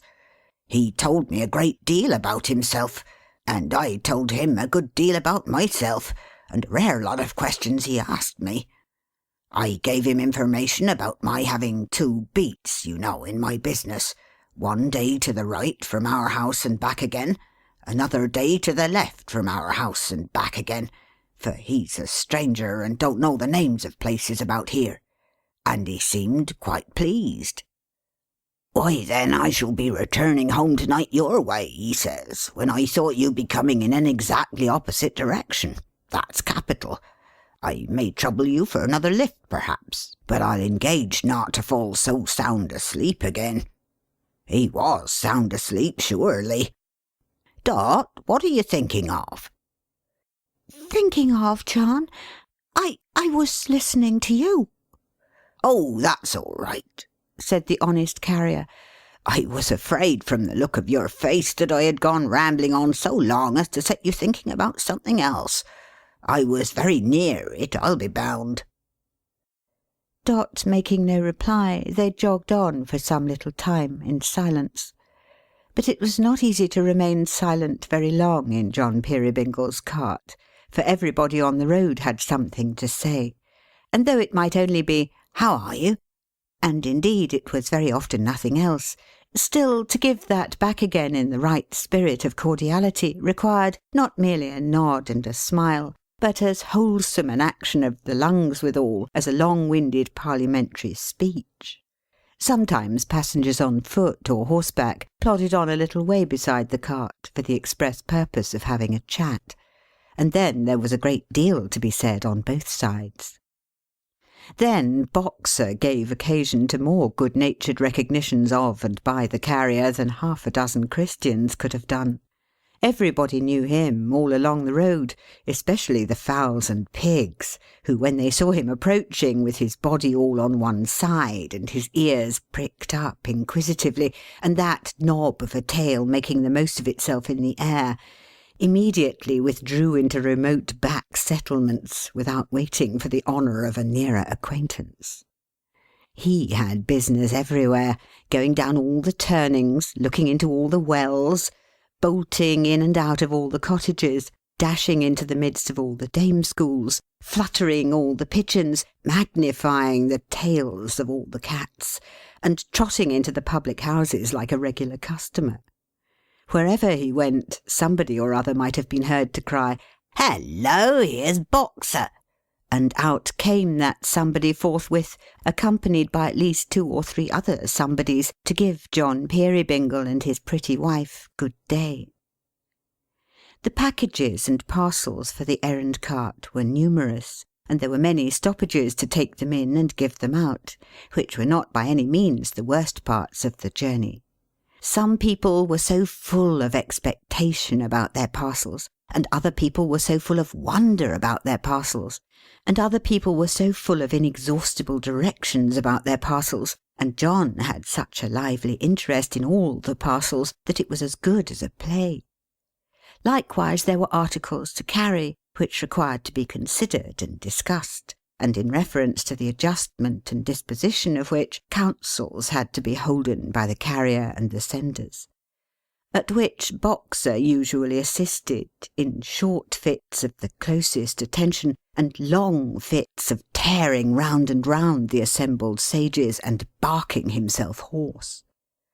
Of all these little incidents, Dot was the amused and open-eyed spectatress from her chair in the cart, and as she sat there looking on, a charming little portrait framed to admiration by the tilt, there was no lack of nudgings and glancings and whisperings and envyings among the younger men, I promise you. And this delighted John the carrier beyond measure, for he was proud to have his little wife admired, knowing that she didn't mind it, that, if anything, she rather liked it, perhaps. The trip was a little foggy, to be sure, in the January weather, and was raw and cold. But who cared for such trifles? Not Dot, decidedly. Not Tilly Slowboy, for she deemed sitting in a cart on any terms to be the highest point of human joys, the crowning circumstance of earthly hopes. Not the baby, I'll be sworn, for it's not in baby nature to be warmer or more sound asleep, though its capacity is great in both respects, than that blessed young Peerybingle was all the way. You couldn't see very far in the fog, of course, but you could see a great deal. Oh, a great deal! It's astonishing how much you may see in a thicker fog than that, if you will only take the trouble to look for it. Why, even to sit watching for the fairy rings in the fields, and for the patches of hoarfrost still lingering in the shade near hedges and by trees, was a pleasant occupation, to make no mention of the unexpected shapes in which the trees themselves came starting out of the mist and glided into it again. The hedges were tangled and bare, and waved a multitude of blighted garlands in the wind, but there was no discouragement in this. It was agreeable to contemplate, for it made the fireside warmer in possession, and the summer greener in expectancy. The river looked chilly, but it was in motion, and moving at a good pace, which was a great point. The canal was rather slow and torpid, that must be admitted. Never mind, it would freeze the sooner when the frost set fairly in, and then there would be skating and sliding, and the heavy old barges, frozen up somewhere near a wharf, would smoke their rusty iron chimney pipes all day, and have a lazy time of it. In one place there was a great mound of weeds or stubble burning, and they watched the fire, so white in the daytime, flaring through the fog, with only here and there a dash of red in it, until in consequence, as she observed, of the smoke getting up her nose, Miss Slowboy choked (she could do anything of that sort on the smallest provocation), and woke the baby, who wouldn't go to sleep again. But Boxer, who was in advance some quarter of a mile or so, had already passed the outposts of the town, and gained the corner of the street where Caleb and his daughter lived, and long before they reached the door, he and the blind girl were on the pavement, waiting to receive them. Boxer, by the way, made certain delicate distinctions of his own in his communication with Bertha, which persuade me fully that he knew her to be blind. He never sought to attract her attention by looking at her, as he often did with other people, but touched her invariably. What experience he could ever have had of blind people or blind dogs, I don't know. He had never lived with a blind master, nor had Mr. Boxer the elder, nor Mrs. Boxer, nor any of his respectable family on either side, ever been visited with blindness that I am aware of. He may have found it out for himself, perhaps, but he had got hold of it somehow. And therefore he had hold of Bertha, too, by the skirt, and kept hold until Mrs. Peerybingle and the baby and Miss Slowboy and the basket were all got safely within doors. May Fielding was already come, and so was her mother, a little querulous chip of an old lady with a peevish face, who, in right of having preserved a waist like a bedpost, was supposed to be a most transcendent figure, and who, in consequence of having once been better off, or of labouring under an impression that she might have been, if something had happened which never did happen, and seemed to have never been particularly likely to come to pass, but it's all the same, was very genteel and patronizing indeed. Gruff and Tackleton was also there, doing the agreeable, with the evident sensation of being as perfectly at home, and as unquestionably in his own element, as a fresh young salmon on the top of the Great Pyramid. May, my dear old friend, cried Dot, running up to meet her. What a happiness to see you!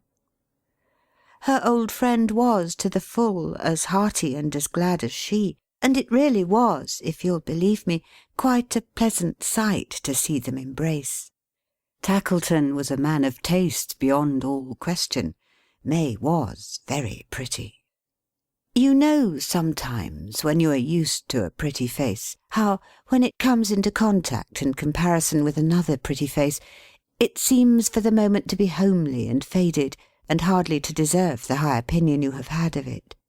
Now, this was not at all the case, either with Dot or May, for May's face set off Dot's, and Dot's face set off May's, so naturally and agreeably, that, as John Peerybingle was very near saying when he came into the room, they ought to have been born sisters, which was the only improvement you could have suggested.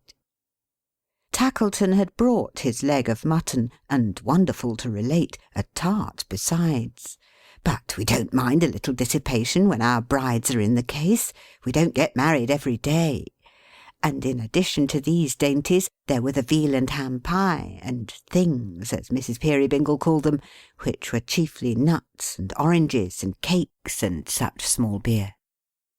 When the repast was set forth on the board, flanked by Caleb's contribution, which was a great wooden bowl of smoking potatoes, he was prohibited by solemn compact from producing any other viands.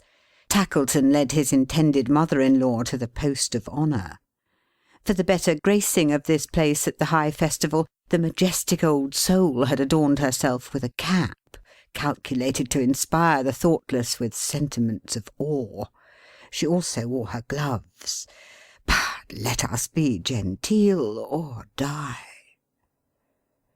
Caleb sat next to his daughter. Dot and her old schoolfellow were side by side. The good carrier took care of the bottom of the table. Miss Slowboy was isolated for the time being from every article of furniture but the chair she sat on, that she might have nothing else to knock the baby's head against. As Tilly stared about her at the dolls and toys, They stared at her and at the company. The venerable old gentlemen at the street doors, who were all in full action, showed especial interest in the party, pausing occasionally before leaping as if they were listening to the conversation, and then plunging wildly over and over a great many times without halting for breath, as in a frantic state of delight with the whole proceedings. Certainly, if these old gentlemen were inclined to have a fiendish joy in the contemplation of Tackleton's discomfiture, they had good reason to be satisfied. Tackleton couldn't get on at all, and the more cheerful his intended bride became in Dot's society, the less he liked it, though he had brought them together for that purpose. For he was a regular dog in the manger, was Tackleton. And when they laughed, and he couldn't, he took it into his head immediately that they must be laughing at him. "Ah, May!" said Dot. "Dear, dear, what changes! To talk of those merry school days makes one young again." "Why, you aren't particularly old at any time, are you?" said Tackleton. "Look at my sober, plodding husband there," returned Dot. "He adds 20 years to my age at least, don't you, John?" 40, John replied. "How many you'll add to May's, I am sure I don't know," said Dot, laughing. "But she can't be much less than 100 years of age on her next birthday." "Ha, ha!" laughed Tackleton. Hollow as a drum, that laugh, though. And he looked as if he could have twisted Dot's neck comfortably. "Dear, dear," said Dot. "Only to remember how we used to talk at school about the husbands we would choose. I don't know how young and how handsome and how gay and how lively mine was not to be.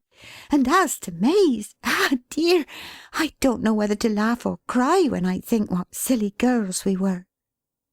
May seemed to know which to do, for the colour flashed into her face and tears stood in her eyes.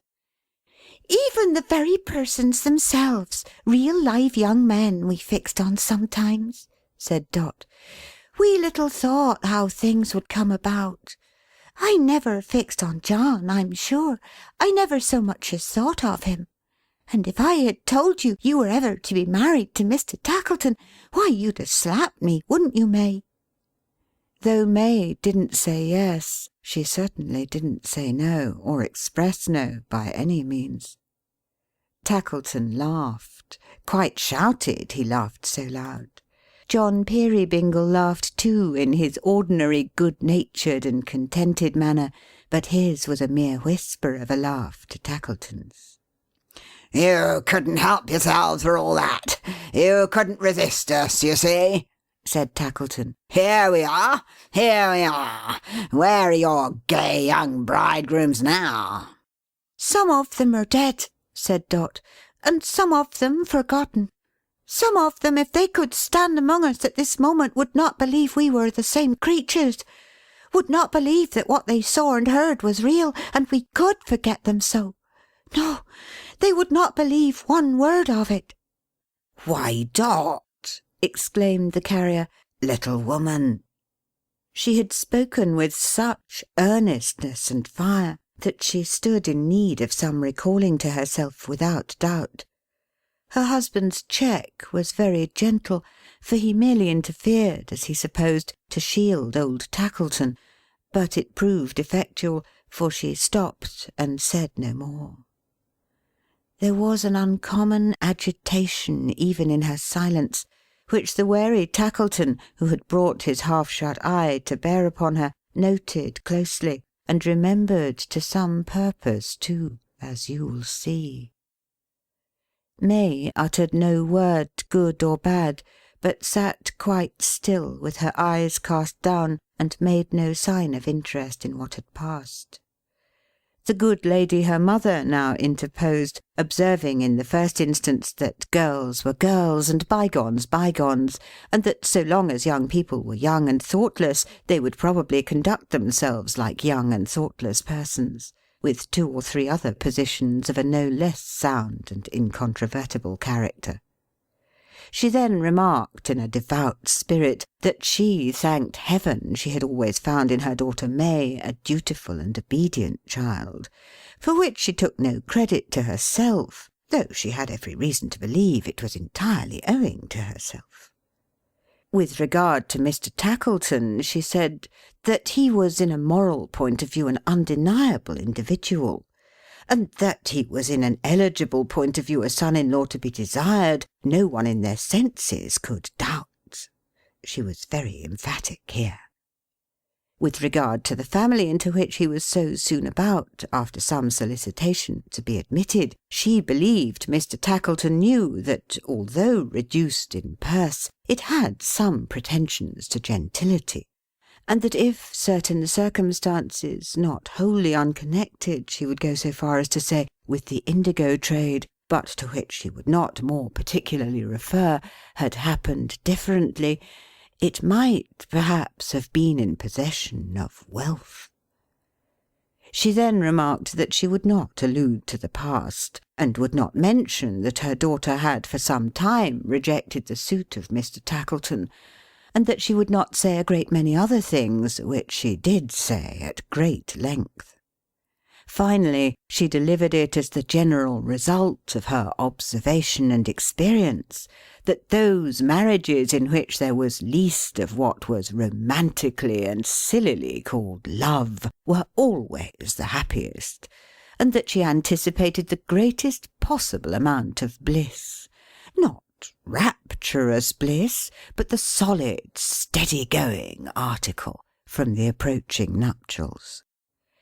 She concluded by informing the company that to-morrow was the day she had lived for expressly, and that when it was over she would desire nothing better than to be packed up and disposed of in any genteel place of burial. As these remarks were quite unanswerable, which is the happy property of all remarks that are sufficiently wide of the purpose, they changed the current of the conversation, and diverted the general attention to the veal and ham pie, the cold mutton, the potatoes, and the tart. In order that the bottled beer might not be slighted, John Peerybingle proposed "To-morrow, the wedding day," and called upon them to drink a bumper to it before he proceeded on his journey. For you ought to know that he only rested there, and gave the old horse a bait. He had to go some 4 or 5 miles farther on, and when he returned in the evening he called for Dot, and took another rest on his way home. This was the order of the day on all the picnic occasions, and had been ever since their institution.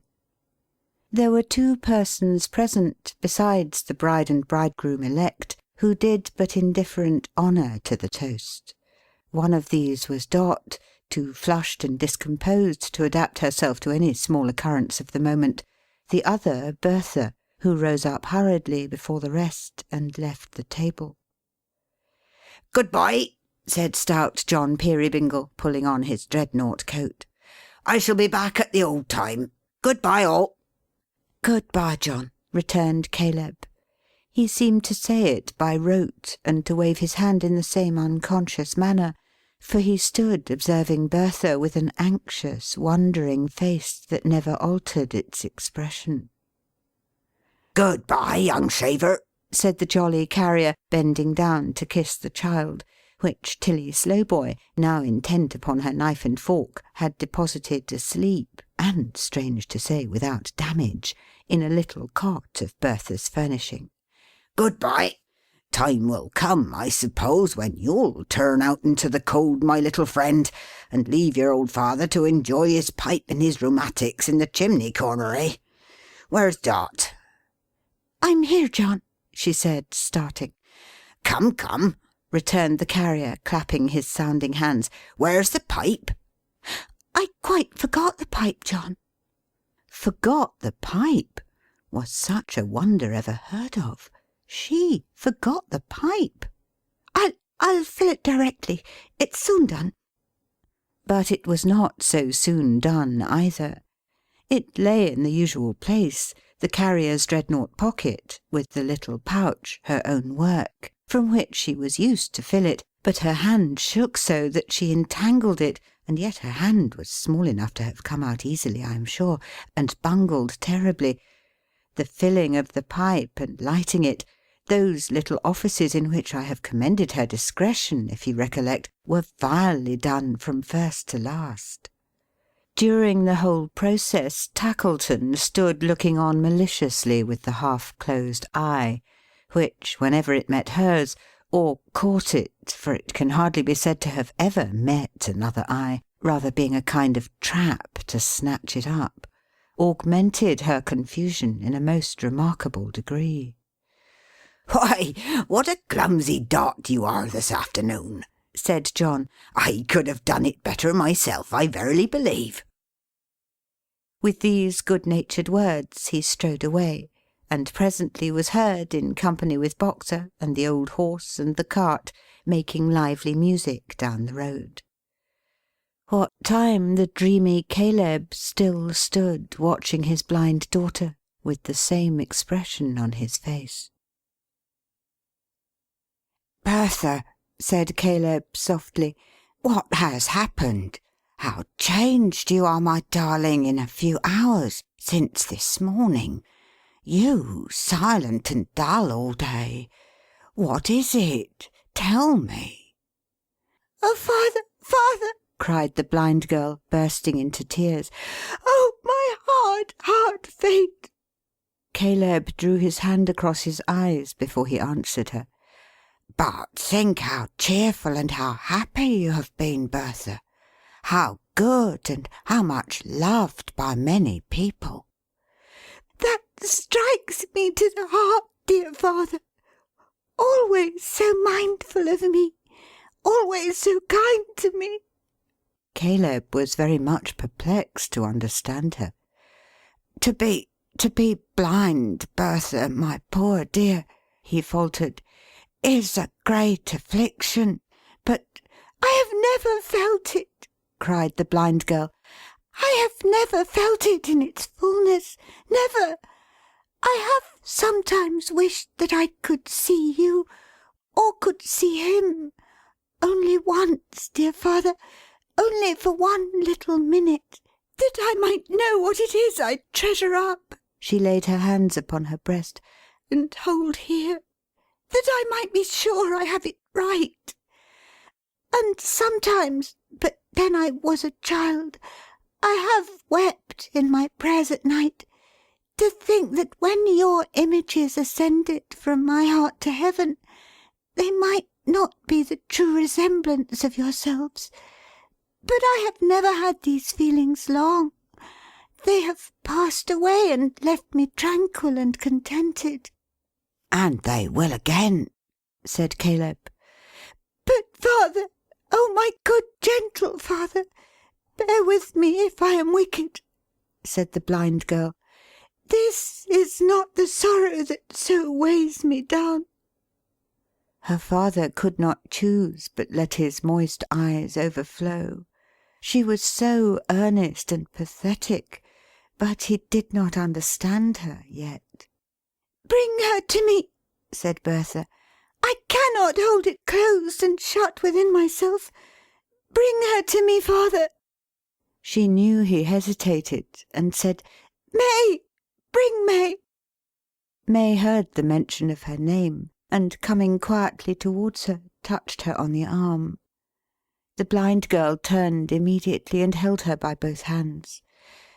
"Look into my face, dear heart, sweet heart," said Bertha.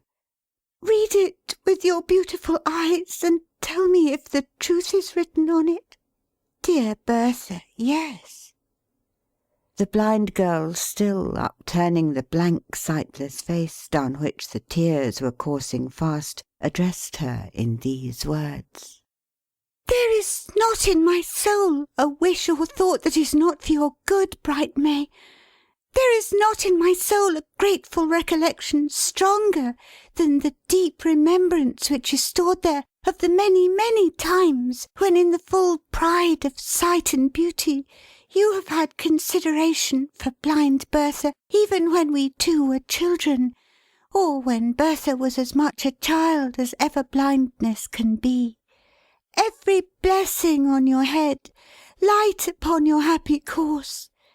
Not the less, my dear May," and she drew towards her in a closer grasp, "not the less, my bird, because to-day the knowledge that you are to be his wife has wrung my heart almost to breaking. Father, May, Mary, oh, forgive me that it is so, for the sake of all he has done to relieve the weariness of my dark life, and for the sake of the belief you have in me, when I call Heaven to witness that I could not wish him married to a wife more worthy of his goodness." While speaking, she had released May Fielding's hands, and clasped her garments in an attitude of mingled supplication and love. Sinking lower and lower down as she proceeded in her strange confession, she dropped at last at the feet of her friend, and hid her blind face in the folds of her dress. "Great power!" exclaimed her father, smitten at one blow with the truth. "Have I deceived her from her cradle, but to break her heart at last?" It was well for all of them that Dot, that beaming, useful, busy little Dot, for such she was, whatever faults she had, however you may learn to hate her in good time, it was well for all of them, I say, that she was there, or where this would have ended it were hard to tell.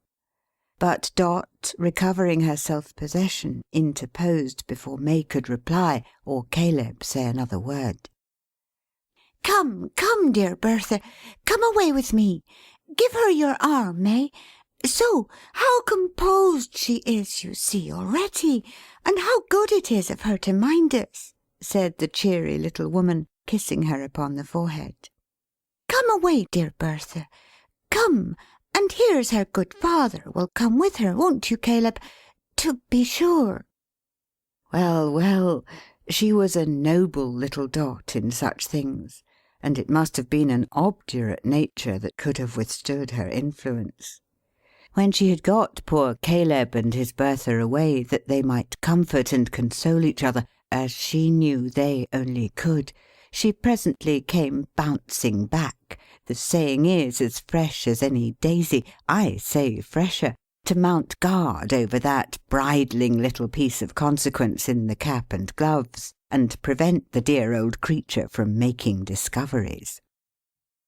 "So bring me the precious baby, Tilly," said she, drawing a chair to the fire. "And while I have it in my lap, here's Mrs. Fielding, Tilly, will tell me all about the management of babies, and put me right in 20 points where I'm as wrong as can be. Won't you, Mrs. Fielding?" Not even the Welsh giant, who, according to the popular expression, was so slow as to perform a fatal surgical operation upon himself in emulation of a juggling trick achieved by his arch enemy at breakfast time, not even he fell half so readily into the snare prepared for him as the old lady into this artful pitfall. The fact of Tackleton having walked out, and furthermore of 2 or 3 people having been talking together at a distance for 2 minutes, leaving her to her own resources, was quite enough to have put her on her dignity, and the bewailment of that mysterious convulsion in the indigo trade for 24 hours. But this becoming deference to her experience on the part of the young mother was so irresistible, that after a short affectation of humility, she began to enlighten her with the best grace in the world; and sitting bolt upright before the wicked Dot, she did, in half an hour, deliver more infallible domestic recipes and precepts than would, if acted on, have utterly destroyed and done up that young Peerybingle, though he had been an infant Samson. To change the theme, Dot did a little needlework. She carried the contents of a whole work-box in her pocket. However she contrived it, I don't know. Then did a little nursing. Then a little more needlework. Then had a little whispering chat with May, while the old lady dozed, and so in little bits of bustle, which was quite her manner always, found it a very short afternoon. Then, as it grew dark, and as it was a solemn part of this institution of the picnic that she should perform all Bertha's household tasks, she trimmed the fire and swept the hearth, and set the tea-board out, and drew the curtain, and lighted a candle. Then she played an air or two on a rude kind of harp which Caleb had contrived for Bertha, and played them very well, for nature had made her delicate little ear as choice a one for music as it would have been for jewels if she had had any to wear. By this time it was the established hour for having tea, and Tackleton came back again to share the meal and spend the evening. Caleb and Bertha had returned some time before, and Caleb had sat down to his afternoon's work. But he couldn't settle to it, poor fellow, being anxious and remorseful for his daughter. It was touching to see him sitting idle on his working stool, regarding her so wistfully, and always saying in his face, "Have I deceived her from her cradle, but to break her heart?" When it was night, and tea was done, and Dot had nothing more to do in washing up the cups and saucers, in a word, for I must come to it, and there is no use in putting it off, when the time drew nigh for expecting the carrier's return in every sound of distant wheels, her manner changed again. Her colour came and went, and she was very restless. Not as good wives are, when listening for their husbands. No, no, no. It was another sort of restlessness from that. Wheels heard, a horse's feet, the barking of a dog, the gradual approach of all the sounds, the scratching paw of Boxer at the door. "Whose step is that?" cried Bertha, starting up. Whose step? returned the carrier, standing in the portal, with his brown face ruddy as a winter berry from the keen night air. Why, mine." "The other step," said Bertha. "The man's tread behind you." "She is not to be deceived," observed the carrier, laughing. "Come along, sir. You'll be welcome, never fear." He spoke in a loud tone, and as he spoke, the deaf old gentleman entered. "He's not so much a stranger that you haven't seen him once, Caleb," said the carrier. "You'll give him house room till we go?" "Oh, surely, John, and take it as an honour." "He's the best company on earth to talk secrets in," said John. "I have reasonable good lungs, but he tries 'em, I can tell you. Sit down, sir. All friends here, and glad to see you." When he had imparted this assurance, in a voice that amply corroborated what he had said about his lungs, he added in his natural tone, "A chair in the chimney corner, and leave to sit quite silent and look pleasantly about him, is all he cares for. He's easily pleased." Bertha had been listening intently. She called Caleb to her side when he had set the chair, and asked him in a low voice to describe their visitor. When he had done so, truly now with scrupulous fidelity, she moved for the first time since he had come in, and sighed, and seemed to have no further interest concerning him. The carrier was in high spirits, good fellow that he was, and fonder of his little wife than ever. "A clumsy Dot she was this afternoon," he said, encircling her with his rough arm, as she stood, removed from the rest. "And yet I like her somehow. See yonder, Dot." He pointed to the old man. She looked down. I think she trembled. "He's he's full of admiration for you," said the carrier. "Talked of nothing else the whole way here. Why, he's a brave old boy. I like him for it." "I wish he had had a better subject, John," she said, with an uneasy glance about the room, at Tackleton especially. "A better subject!" cried the jovial John. "There's no such thing. Come, off with the greatcoat, off with the thick shawl, off with the heavy wrappers, and a cosy half-hour by the fire. My humble service, mistress. A game at cribbage, you and I? That's hearty. The cards and board, Dot. And a glass of beer here, if there's any left, small wife." His challenge was addressed to the old lady, who, accepting it with gracious readiness, they were soon engaged upon the game.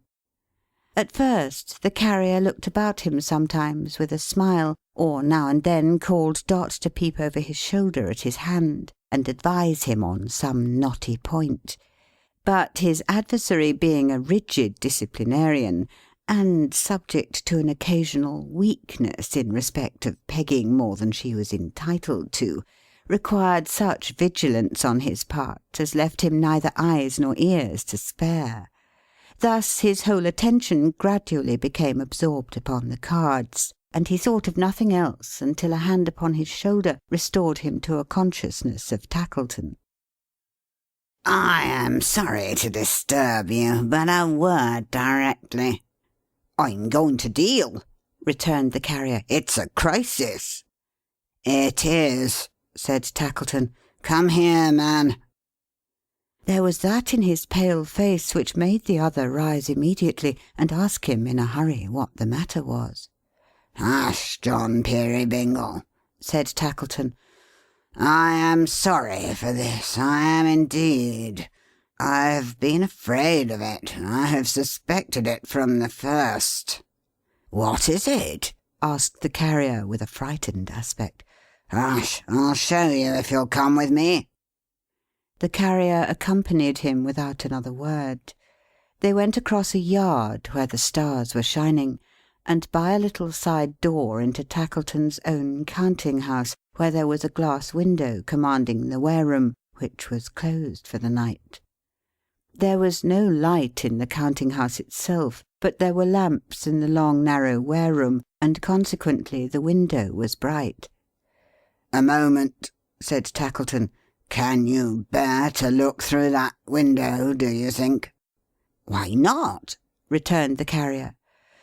"A moment more," said Tackleton. "Don't commit any violence. It's of no use. It's dangerous, too. You're a strong-made man, and you might do murder before you know it." The Carrier looked him in the face, and recoiled a step as if he had been struck. In one stride he was at the window, and he saw Oh, shadow on the hearth! Oh, truthful Cricket! Oh, perfidious wife! He saw her with the old man, old no longer, but erect and gallant, bearing in his hand the false white hair that had won his way into their desolate and miserable home. He saw her listening to him as he bent his head to whisper in her ear, and suffering him to clasp her round the waist as they moved slowly down the dim wooden gallery towards the door by which they had entered it. He saw them stop, and saw her turn. To have the face he loved so presented to his view, and saw her with her own hands adjust the lie upon his head, laughing as she did it at his unsuspicious nature. He clenched his strong right hand at first, as if it would have beaten down a lion.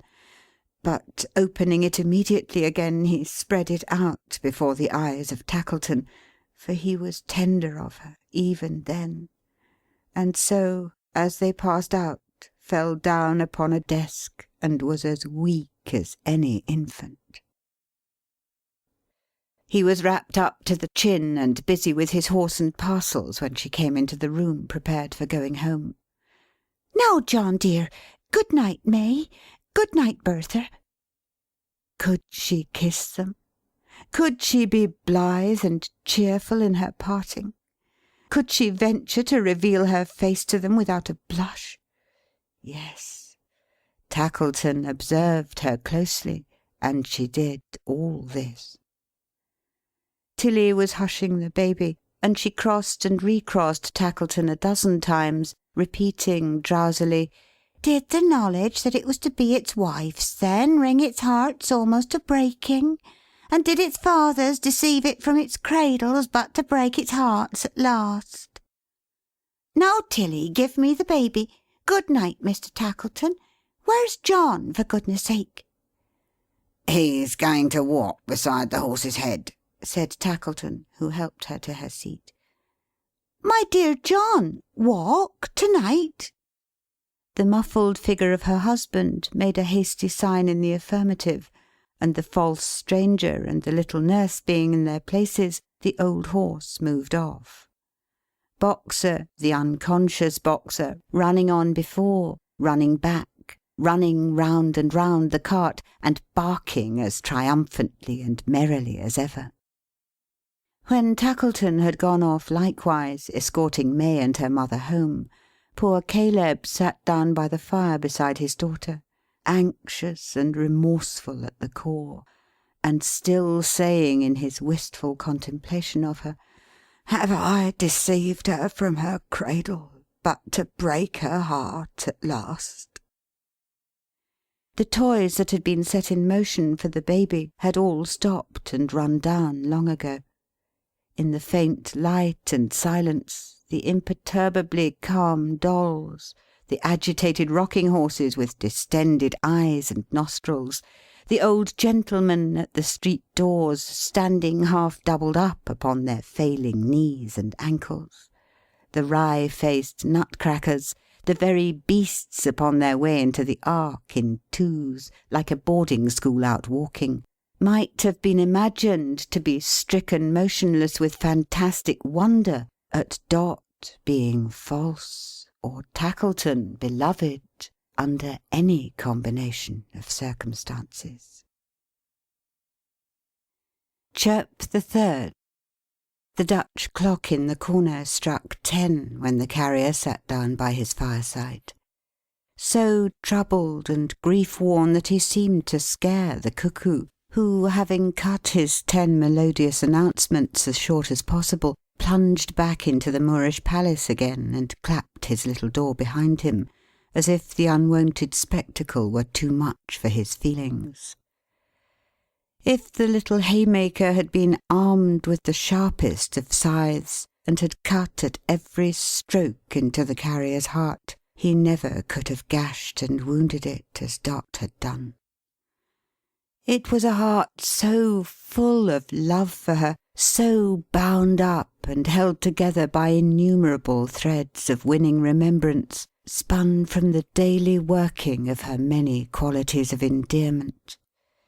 It was a heart in which she had enshrined herself so gently and so closely, a heart so single and so earnest in its truth, so strong in right, so weak in wrong, that it could cherish neither passion nor revenge at first, and had only room to hold the broken image of its idol.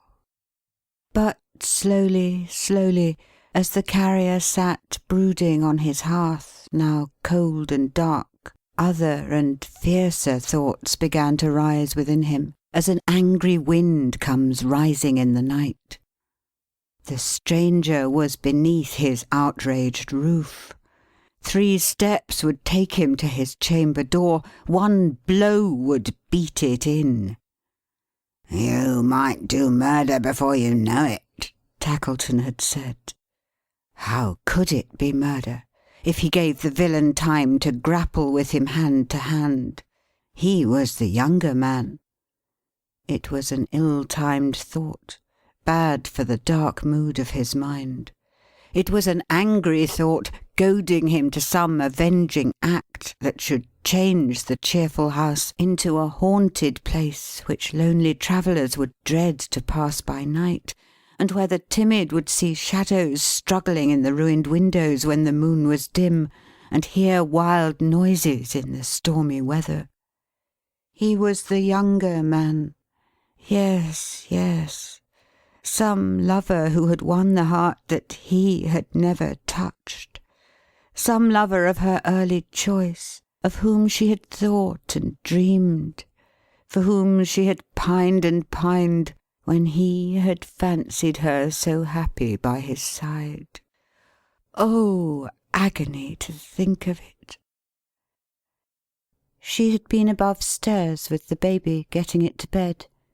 As he sat brooding on the hearth, she came close beside him without his knowledge. In the turning of the rack of his great misery he lost all other sounds, and put her little stool at his feet. He only knew it when he felt her hand upon his own, and saw her looking up into his face. With wonder? No. It was his first impression, and he was fain to look at her again to set it right. No, not with wonder. With an eager and inquiring look, but not with wonder. At first it was alarmed and serious. Then it changed into a strange, wild, dreadful smile of recognition of his thoughts. Then there was nothing but her clasped hands on her brow, and her bent head and falling hair.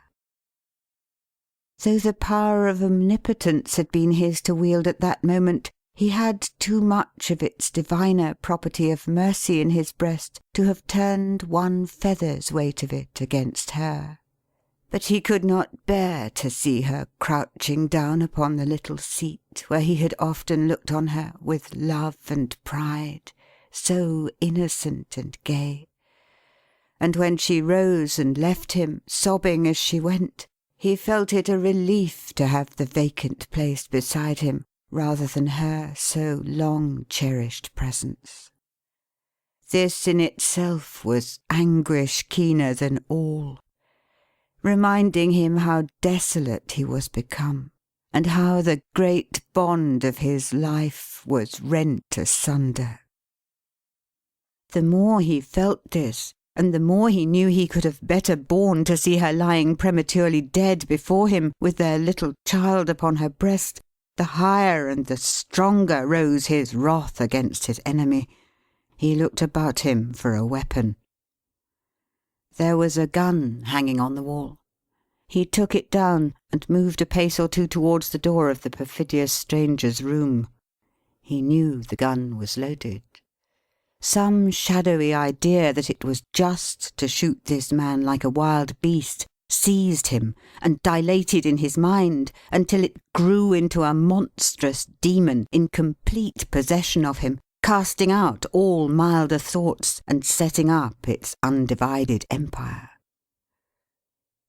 That phrase is wrong.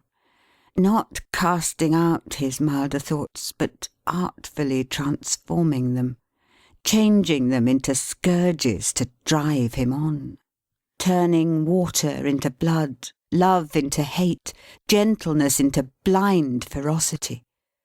Her image, sorrowing, humbled, but still pleading to his tenderness and mercy with resistless power, never left his mind, but staying there it urged him to the door, raised the weapon to his shoulder, fitted and nerved his finger to the trigger, and cried, "Kill him in his bed!" He reversed the gun to beat the stock upon the door. He already held it lifted in the air. Some indistinct design was in his thoughts of calling out to him to fly, for God's sake, by the window, when suddenly the struggling fire illumined the whole chimney with a glow of light, and the cricket on the hearth began to chirp. No sound he could have heard, no human voice, not even hers, could so have moved and softened him. The artless words in which she had told him of her love for this same cricket were once more freshly spoken. Her trembling, earnest manner at the moment was again before him. Her pleasant voice, oh, what a voice it was for making household music at the fireside of an honest man, thrilled through and through his better nature, and awoke it into life and action. He recoiled from the door like a man walking in his sleep, awakened from a frightful dream, and put the gun aside. Clasping his hands before his face, he then sat down again beside the fire, and found relief in tears. The Cricket on the hearth came out into the room, and stood in fairy shape before him. "I love it," said the fairy voice, repeating what he well remembered, "for the many times I have heard it, and the many thoughts its harmless music has given me." "She said so!" cried the Carrier. "True!" "This has been a happy home, John, and I love the Cricket for its sake." "It has been, Heaven knows," returned the Carrier. "She made it happy always, until now." "So gracefully sweet-tempered, so domestic, joyful, busy, and light-hearted," said the voice. "Otherwise I never could have loved her as I did," returned the Carrier. The voice, correcting him, said, "Do." The Carrier repeated, "As I did," but not firmly. His faltering tongue resisted his control, and would speak in its own way for itself and him. The figure, in an attitude of invocation, raised its hand and said, "Upon your own hearth." "The hearth she has blighted," interposed the Carrier. "The hearth she has, how often, blessed and brightened," said the Cricket. "The hearth which but for her were only a few stones and bricks and rusty bars, but which has been through her the altar of your home, on which you have nightly sacrificed some petty passion, selfishness, or care, and offered up the homage of a tranquil mind, a trusting nature, and an overflowing heart, so that the smoke from this poor chimney has gone upward with a better fragrance than the richest incense that is burnt before the richest shrines in all the gaudy temples of this world. Upon your own hearth, in its quiet sanctuary, surrounded by its gentle influences and associations, hear her, hear me, hear everything that speaks the language of your hearth and home." "And pleads for her?" inquired the Carrier. "All things that speak the language of your hearth and home must plead for her," returned the Cricket, "for they speak the truth." and while the Carrier, with his head upon his hands, continued to sit meditating in his chair, the Presence stood beside him, suggesting his reflections by its power, and presenting them before him as in a glass or picture. It was not a solitary presence. From the hearthstone, from the chimney, from the clock, the pipe, the kettle, and the cradle, from the floor, the walls, the ceiling, and the stairs, from the cart without, and the cupboard within, and the household implements, from everything and every place with which she had ever been familiar, and with which she had ever entwined one recollection of herself in her unhappy husband's mind, fairies came trooping forth. Not to stand beside him as the Cricket did, but to busy and bestir themselves, to do all honour to her image, to pull him by the skirts and point to it when it appeared, to cluster round it and embrace it, and strew flowers for it to tread on, to try to crown its fair head with their tiny hands, to show that they were fond of it and loved it, and that there was not one ugly, wicked, or accusatory creature to claim knowledge of it, none but their playful and approving selves. His thoughts were constant to her image. It was always there. She sat plying her needle before the fire, and singing to herself. Such a blithe, thriving, steady little Dot! The fairy figures turned upon him all at once by one consent, with one prodigious, concentrated stare, and seemed to say, "Is this the light wife you are mourning for? There were sounds of gaiety outside, musical instruments and noisy tongues and laughter. A crowd of young merrymakers came pouring in, among whom were May Fielding and a score of pretty girls. Dot was the fairest of them all, as young as any of them too. They came to summon her to join their party. It was a dance. If ever little foot were made for dancing, hers was, surely. But she laughed, and shook her head, and pointed to her cookery on the fire, and her table ready spread, with an exulting defiance that rendered her more charming than she was before. And so she merrily dismissed them, nodding to her would-be partners one by one as they passed out, with a comical indifference, enough to make them go and drown themselves immediately if they were her admirers, and they must have been so, more or less. They couldn't help it. And yet indifference was not her character. Oh no! For presently there came a certain carrier to the door, and, bless her, what a welcome she bestowed upon him! Again the staring figures turned upon him all at once, and seemed to say, "Is this the wife who has forsaken you?" A shadow fell upon the mirror, or the picture, call it what you will. A great shadow of the stranger, as he first stood underneath their roof, covering its surface and blotting out all other objects. But the nimble Fairies worked like bees to clear it off again, and Dot again was there, still bright and beautiful, rocking her little baby in its cradle, singing to it softly, and resting her head upon a shoulder which had its counterpart in the musing figure by which the Fairy Cricket stood. The night, I mean the real night, not going by fairy clocks, was wearing now, and in this stage of the Carrier's thoughts, the moon burst out and shone brightly in the sky. Perhaps some calm and quiet light had risen also in his mind, and he could think more soberly of what had happened. Although the shadow of the stranger fell at intervals upon the glass, always distinct and big and thoroughly defined, it never fell so darkly as at first. Whenever it appeared, the Fairies uttered a general cry of consternation, and plied their little arms and legs with inconceivable activity to rub it out.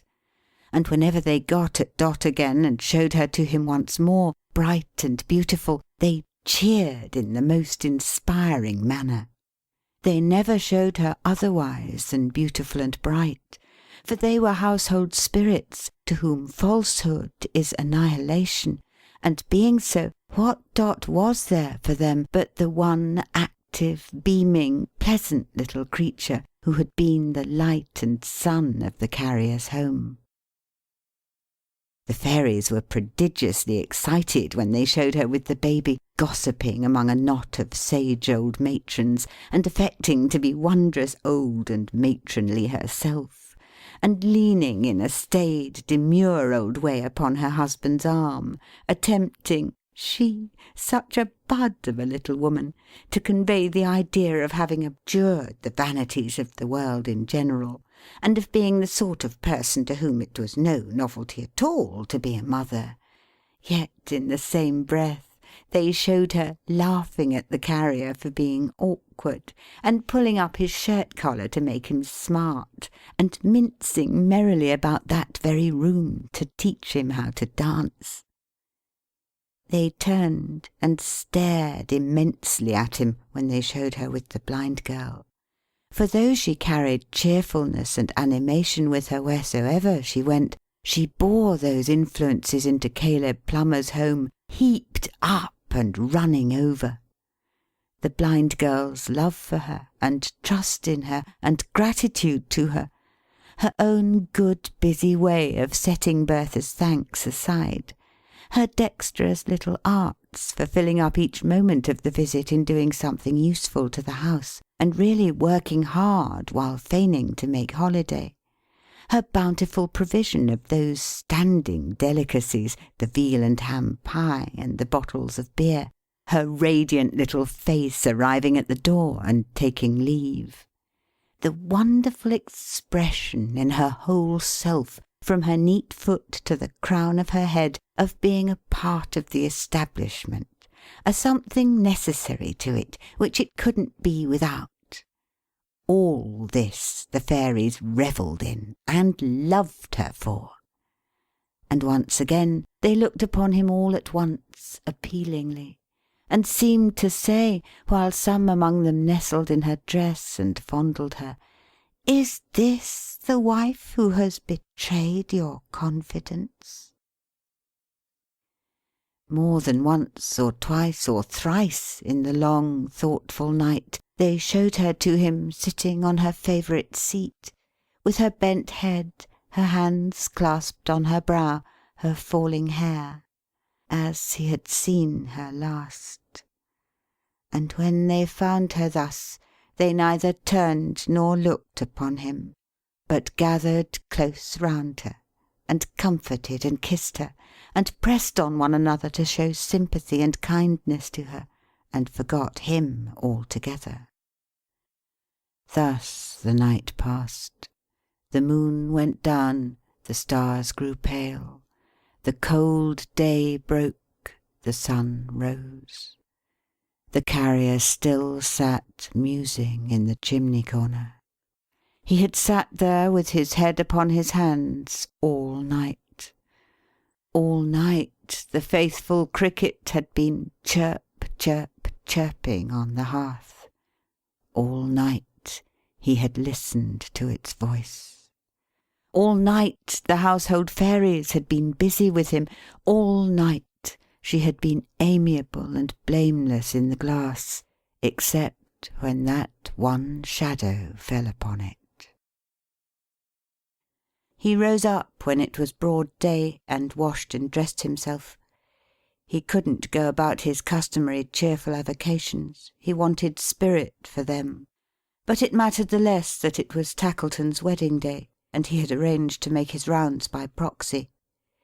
He had thought to have gone merrily to church with Dot, but such plans were at an end. It was their own wedding day too. Ah, how little he had looked for such a close to such a year! The Carrier expected that Tackleton would pay him an early visit, and he was right. He had not walked to and fro before his own door many minutes, when he saw the Toy Merchant coming in his chaise along the road.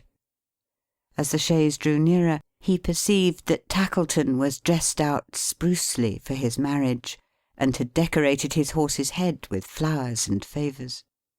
The horse looked much more like a bridegroom than Tackleton, whose half-closed eye was more disagreeably expressive than ever. But the Carrier took little heed of this. His thoughts had other occupation.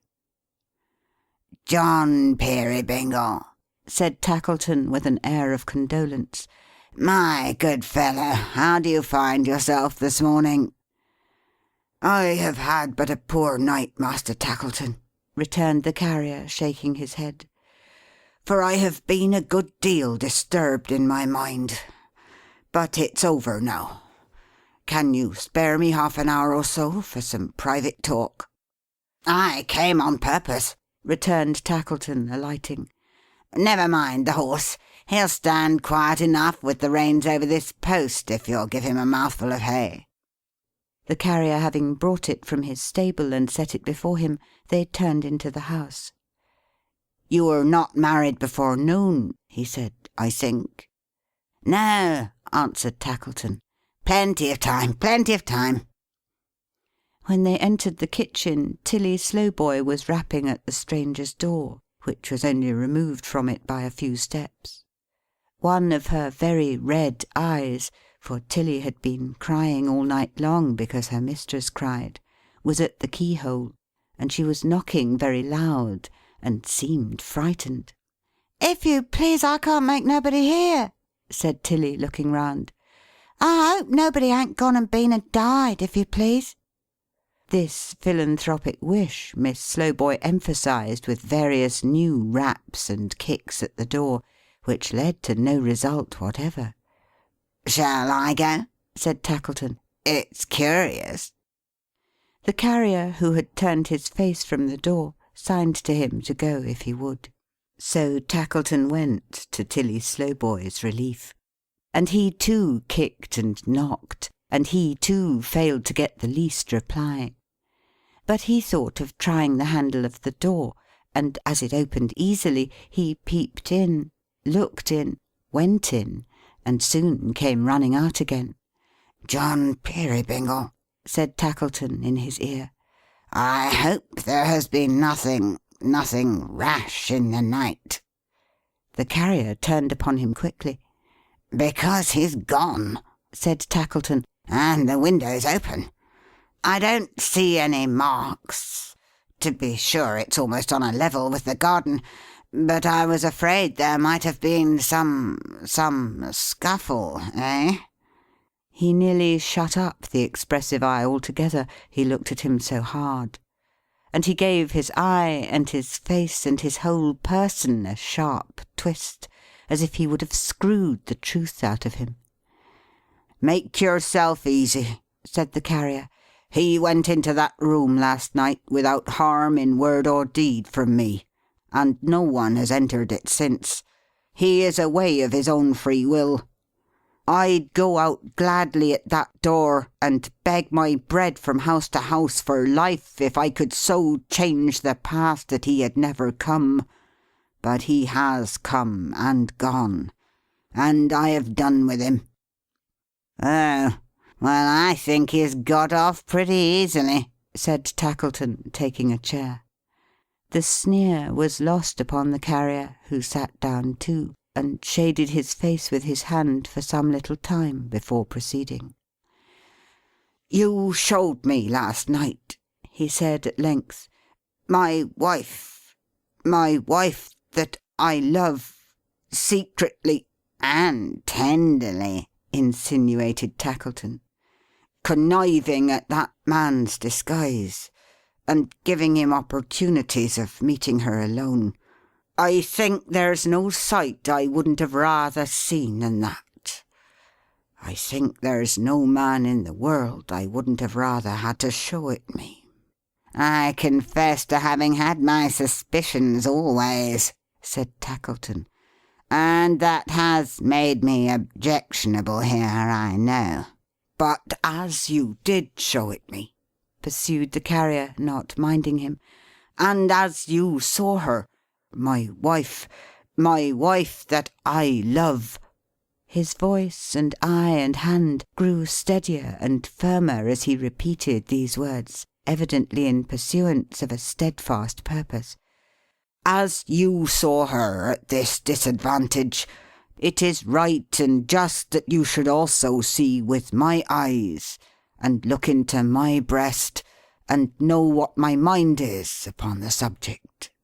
For it's settled," said the carrier, regarding him attentively, "and nothing can shake it now."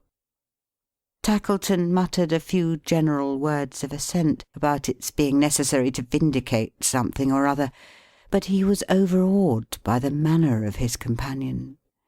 Plain and unpolished as it was, it had a something dignified and noble in it, which nothing but the soul of generous honour dwelling in the man could have imparted. "I am a plain, rough man," pursued the carrier, "with very little to recommend me. I am not a clever man, as you very well know. I am not a young man. I loved my little Dot, because I had seen her grow up from a child in her father's house, because I knew how precious she was, because she had been my life for years and years. There's many men I can't compare with, who never could have loved my little Dot like me, I think." He paused, and softly beat the ground a short time with his foot, before resuming. "I often thought that though I wasn't good enough for her, I should make her a kind husband, and perhaps know her value better than another. And in this way I reconciled it to myself, and came to think it might be possible that we should be married. And in the end it came about, and we were married." "Ha!" said Tackleton, with a significant shake of his head. "I had studied myself. I had had experience of myself. I knew how much I loved her, and how happy I should be," pursued the Carrier. "But I had not, I feel it now, sufficiently considered her."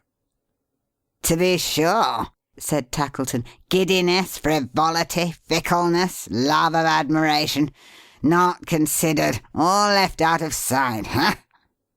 "You had best not interrupt me," said the Carrier with some sternness, "till you understand me, and you're wide of doing so. If yesterday I'd have struck that man down at a blow who dared to breathe a word against her, to-day I'd set my foot upon his face, if he was my brother." The Toy Merchant gazed at him in astonishment. He went on in a softer tone. "Did I consider," said the Carrier, "that I took her, at her age and with her beauty, from her young companions, and the many scenes of which she was the ornament, in which she was the brightest little star that ever shone, to shut her up from day to day in my dull house, and keep my tedious company? Did I consider how little suited I was to her sprightly humour, and how wearisome a plodding man like me must be to one of her quick spirit? Did I consider that it was no merit in me, or claim in me, that I loved her, when everybody must who knew her? Never. I took advantage of her hopeful nature and a cheerful disposition, and I married her. I wish I never had, for her sake, not for mine." The Toy Merchant gazed at him without winking. Even the half-shut eye was open now. "Heaven bless her," said the Carrier, "for the cheerful constancy with which she has tried to keep the knowledge of this from me. And Heaven help me that in my slow mind I have not found it out before. Poor child! Poor Dot!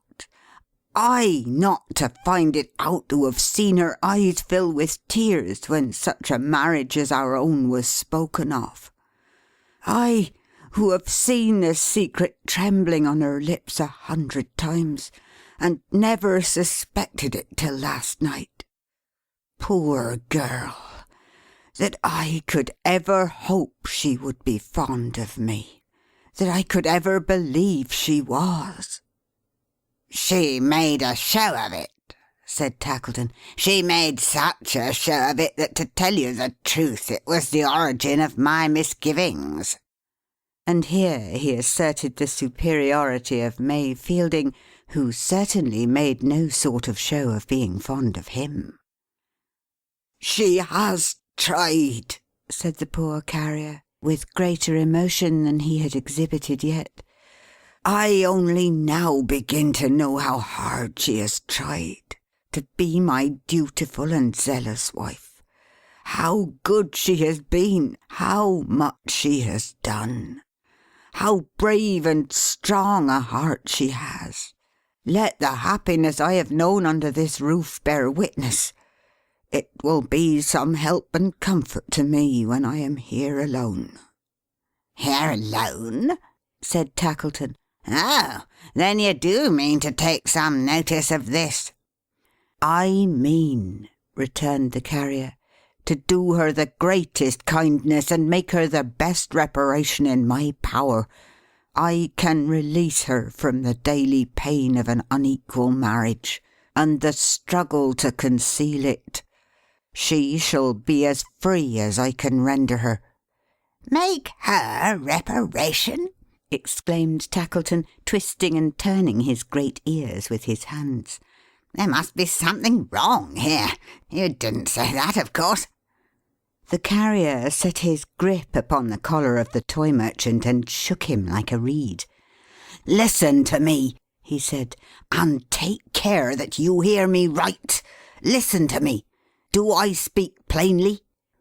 "Very plainly indeed," answered Tackleton. "As if I meant it?" "Very much as if you meant it." "I sat upon that hearth last night, all night," exclaimed the Carrier, "on the spot where she has often sat beside me, with her sweet face looking into mine. I called up her whole life, day by day. I had her dear self in its every passage in review before me, and upon my soul she is innocent, if there is one to judge the innocent and guilty. Staunch cricket on the hearth, loyal household fairies."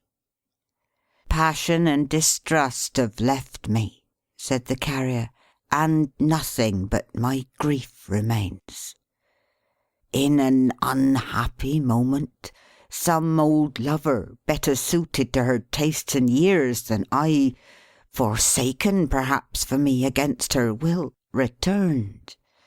In an unhappy moment, taken by surprise and wanting time to think of what she did, she made herself a party to his treachery by concealing it. Last night she saw him, in the interview we witnessed. It was wrong. But otherwise than this, she is innocent if there is truth on earth." "If that is your opinion," Tackleton began. "So let her go," pursued the Carrier. "Go with my blessing for the many happy hours she has given me, and my forgiveness for any pang she has caused me. Let her go, and have the peace of mind I wish her. She'll never hate me. She'll learn to like me better when I'm not a drag upon her, and she wears the chain I have riveted more lightly. This is the day on which I took her, with so little thought for her enjoyment, from her home. To-day she shall return to it, and I will trouble her no more. Her father and mother will be here to-day. We had made a little plan for keeping it together, and they shall take her home. I can trust her, there or anywhere. She leaves me without blame, and she will live so, I am sure. If I should die, I may perhaps, while she is still young. I have lost some courage in a few hours. She'll find that I remembered her, and loved her to the last. This is the end of what you showed me. Now it's over." "Oh, no, John, not over. Do not say it's over yet. Not quite yet. I have heard your noble words. I could not steal away, pretending to be ignorant of what has affected me with such deep gratitude. Do not say it's over till the clock has struck again." She had entered shortly after Tackleton, and had remained there. She never looked at Tackleton, but fixed her eyes upon her husband. But she kept away from him, setting as wide a space as possible between them; and though she spoke with most impassioned earnestness, she went no nearer to him even then. How different in this from her old self!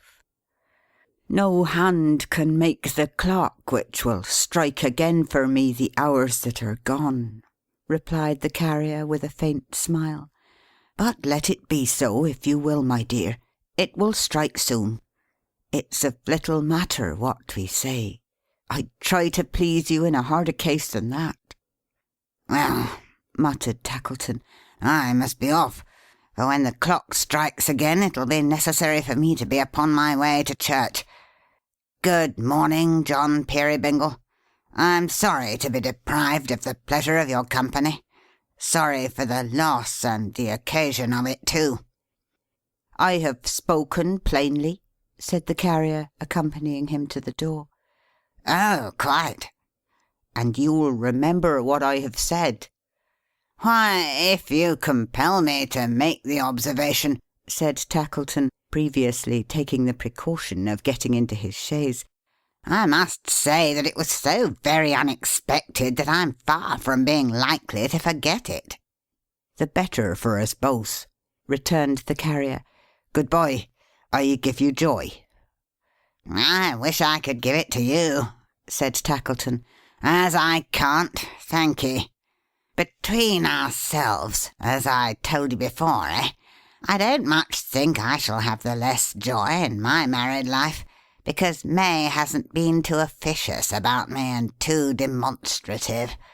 Good bye. Take care of yourself." The carrier stood looking after him until he was smaller in the distance than his horse's flowers and favours near at hand, and then, with a deep sigh, went strolling like a restless, broken man among some neighbouring elms, unwilling to return until the clock was on the eve of striking.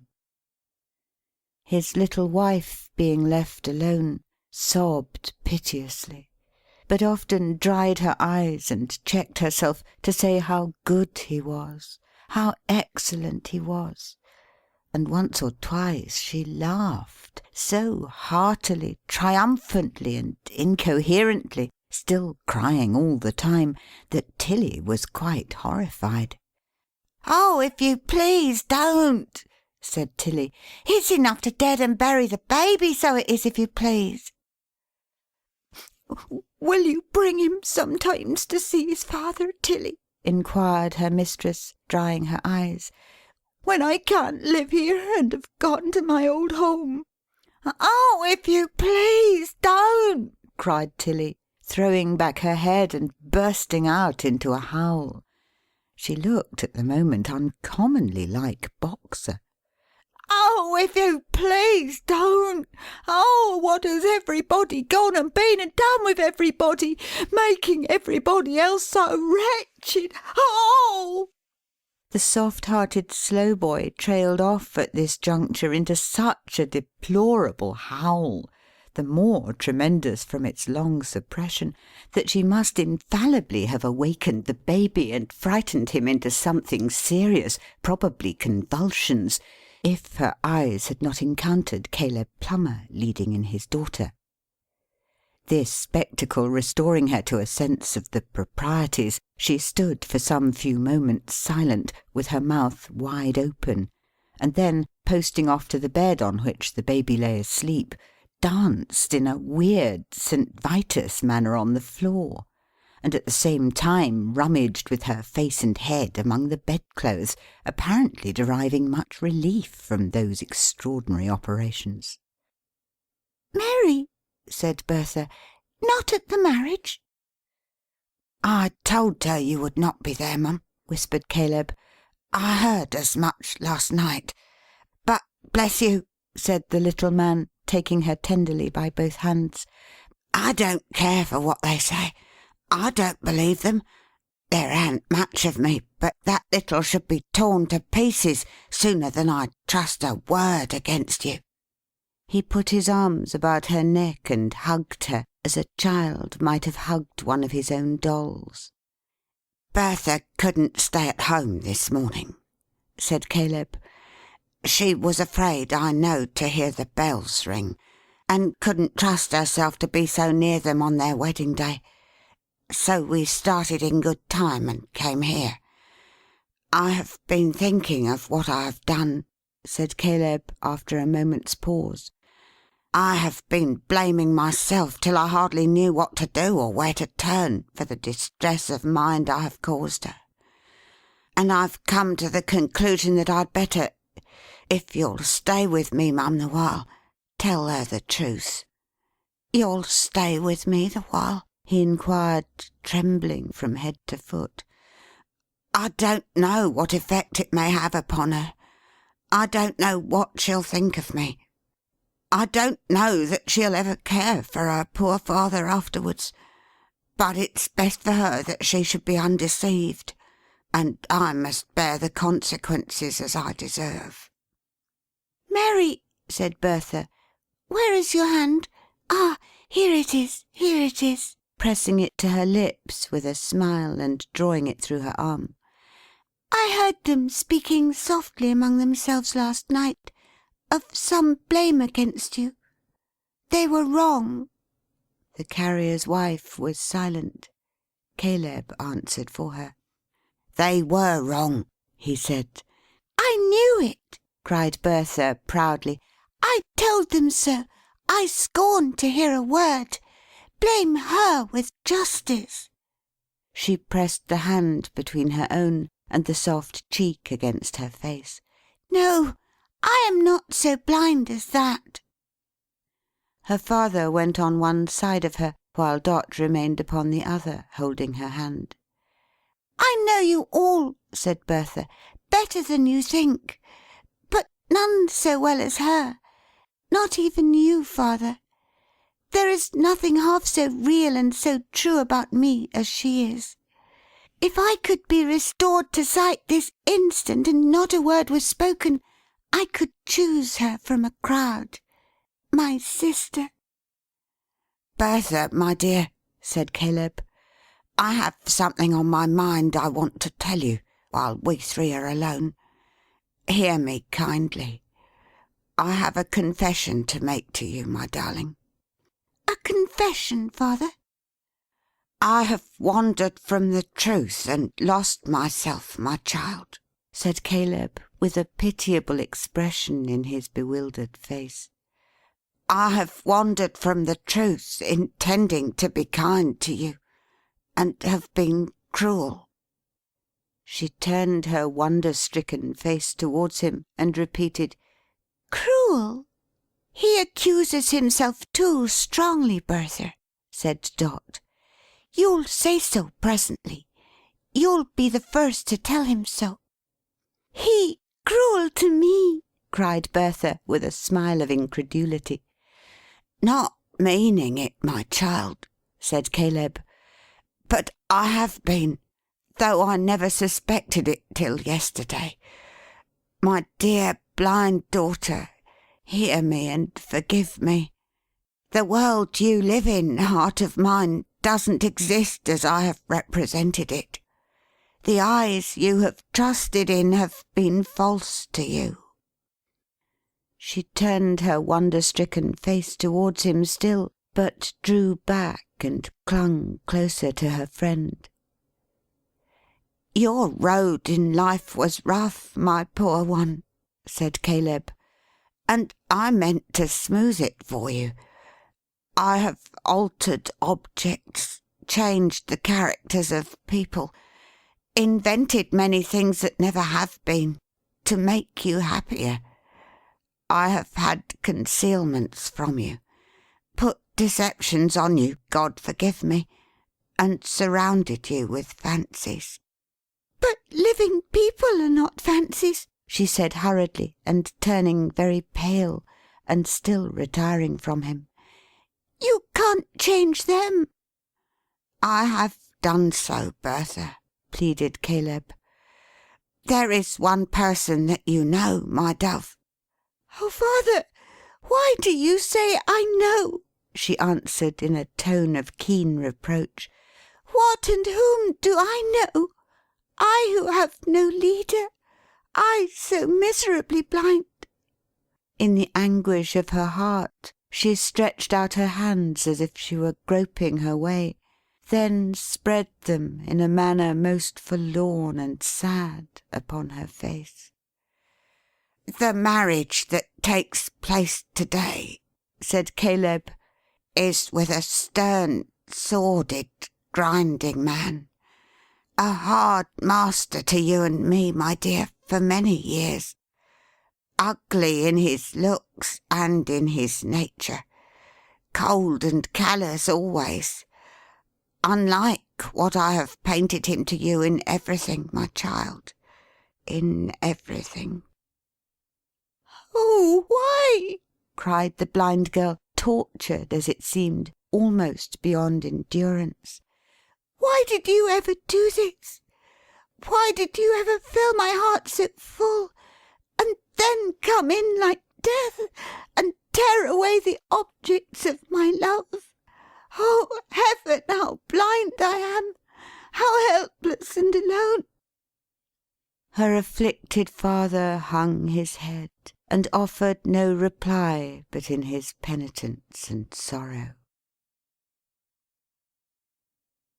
She had been but a short time in this passion of regret, when the cricket on the hearth, unheard by all but her, began to chirp. Not merrily, but in a low, faint, sorrowing way. It was so mournful that her tears began to flow, and when the presence which had been beside the carrier all night appeared behind her, pointing to her father, they fell down like rain. She heard the cricket voice more plainly soon, and was conscious through her blindness of the presence hovering about her father. "Mary," said the Blind Girl, "tell me what my home is, what it truly is." "It is a poor place, Bertha. Very poor and bare indeed. The house will scarcely keep out wind and rain another winter. It is as roughly shielded from the weather, Bertha," Dot continued in a low, clear voice, "as your poor father in his sackcloth coat." The Blind Girl, greatly agitated, rose, and led the carrier's little wife aside. "Those presents that I took such care of, that came almost at my wish, and were so dearly welcome to me," she said, trembling, "where did they come from? Did you send them?" "No." "Who, then?" Dot saw she knew already, and was silent. The Blind Girl spread her hands before her face again, but in quite another manner now. "Dear Mary, a moment, one moment, more this way. Speak softly to me. You are true, I know. You'd not deceive me now, would you?" "No, Bertha, indeed." "No, I'm sure you would not. You have too much pity for me. Mary, look across the room to where we were just now, to where my father is. My father so compassionate and loving to me, and tell me what you see." "I see," said Dot, who understood her well, "an old man sitting in a chair, and leaning sorrowfully on the back, with his face resting on his hand, as if his child should comfort him, Bertha." "Yes, yes, she will. Go on." "He is an old man, worn with care and work. He is a spare, dejected, thoughtful, grey-haired man. I see him now, despondent and bowed down, and striving against nothing. But, Bertha, I have seen him many times before, and striving hard in many ways for one great sacred object, and I honour his grey head, and bless him." The Blind Girl broke away from her, and throwing herself upon her knees before him, took the grey head to her breast.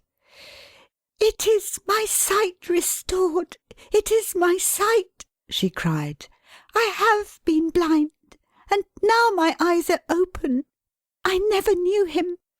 To think I might have died, and never truly seen the father who has been so loving to me." There were no words for Caleb's emotion. "There is not a gallant figure on this earth," exclaimed the Blind Girl, holding him in her embrace, "that I would love so dearly, and would cherish so devotedly as this.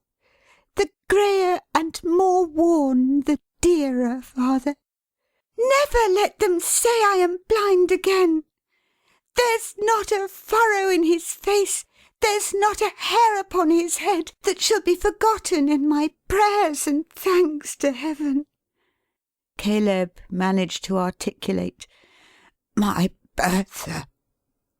And in my blindness I believed him," said the girl, caressing him with tears of exquisite affection, "to be so different. And having him beside me day by day, so mindful of me always, never dreamed of this." "The fresh, smart father in the blue coat, Bertha," said poor Caleb. "He's gone." "Nothing is gone," she answered. "Dearest father, no. Everything is here in you. The father that I loved so well, the father that I never loved enough and never knew, the benefactor whom I first began to reverence and love because he had such sympathy for me, all are here in you. Nothing is dead to me. The soul of all that was most dear to me is here, here with the worn face and the grey head. And I am not blind, father, any longer." Dot's whole attention had been concentrated during this discourse upon the father and daughter, but looking now towards the little haymaker in the moorish meadow, she saw that the clock was within a few minutes of striking, and fell immediately into a nervous and excited state. "Father," said Bertha, hesitating. "Mary—" "Yes, my dear," returned Caleb. "Here she is." "There is no change in her. You never told me anything of her that was not true." "I should have done it, my dear, I am afraid," returned Caleb, "if I could have made her better than she was. But I must have changed her for the worse if I had changed her at all. Nothing could improve her, Bertha." Confident as the Blind Girl had been when she asked the question, her delight and pride in the reply, and her renewed embrace of Dot, were charming to behold. "More changes than you think for may happen though, my dear," said Dot. "Changes for the better, I mean. Changes for great joy to some of us. You mustn't let them startle you too much, if any such should ever happen, and affect you. Are those wheels upon the road? You've a quick ear, Bertha. Are they wheels?" "Yes, coming very fast." I know you have a quick ear," said Dot, placing her hand upon her heart, and evidently talking on as fast as she could to hide its palpitating state, "because I have noticed it often, and because you were so quick to find out that strange step last night. Though why you should have said, as I very well recollect you did say, Bertha, whose step is that? And why you should have taken any greater observation of it than of any other step, I don't know. Though, as I said just now, there are great changes in the world. Great changes. And we can't do better than prepare ourselves to be surprised at hardly anything." Caleb wondered what this meant, perceiving that she spoke to him no less than to his daughter. He saw her, with astonishment, so fluttered and distressed that she could scarcely breathe, and holding to a chair to save herself from falling. "They are wheels indeed," she panted, "coming nearer, nearer, very close, and now you hear them stopping at the garden gate, and now you hear a step outside the door. The same step, Bertha, is it not? And now—" She uttered a wild cry of uncontrollable delight, and running up to Caleb, put her hands upon his eyes as a young man rushed into the room, and flinging away his hat into the air, came sweeping down upon them. "Is it over?" cried Dot. "Yes." "Happily over?" "Yes." "Do you recollect the voice, dear Caleb? Did you ever hear the like of it before?" cried Dot. "If my boy in the golden South Americas was alive," said Caleb, trembling. "He is alive!" shrieked Dot, removing her hands from his eyes, and clapping them in ecstasy. "Look at him! See where he stands before you, healthy and strong. Your own dear son. Your own dear living, loving brother, Bertha."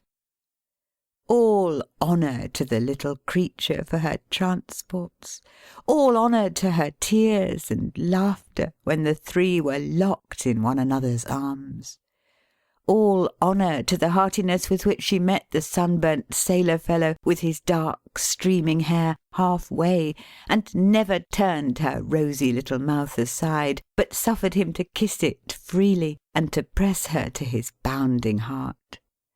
And honour to the Cuckoo, too, why not, for bursting out of the trap-door in the Moorish palace like a housebreaker, and hiccuping 12 times on the assembled company, as if he had got drunk for joy. The Carrier, entering, started back, and well he might, to find himself in such good company. "Look, John!" said Caleb exultingly. "Look here! My own boy from the golden South Americas! My own son! Him that you fitted out and sent away yourself! Him that you were always such a friend to!" The Carrier advanced to seize him by the hand, but recoiling, as some feature in his face awakened a remembrance of the deaf man in the cart, said, "Edward, was it you?" "No! Tell him all!" cried Dot. "Tell him all, Edward, and don't spare me, for nothing shall make me spare myself in his eyes ever again." "I was the man," said Edward. "And could you steal disguised into the house of your old friend?" rejoined the Carrier. "There was a frank boy once.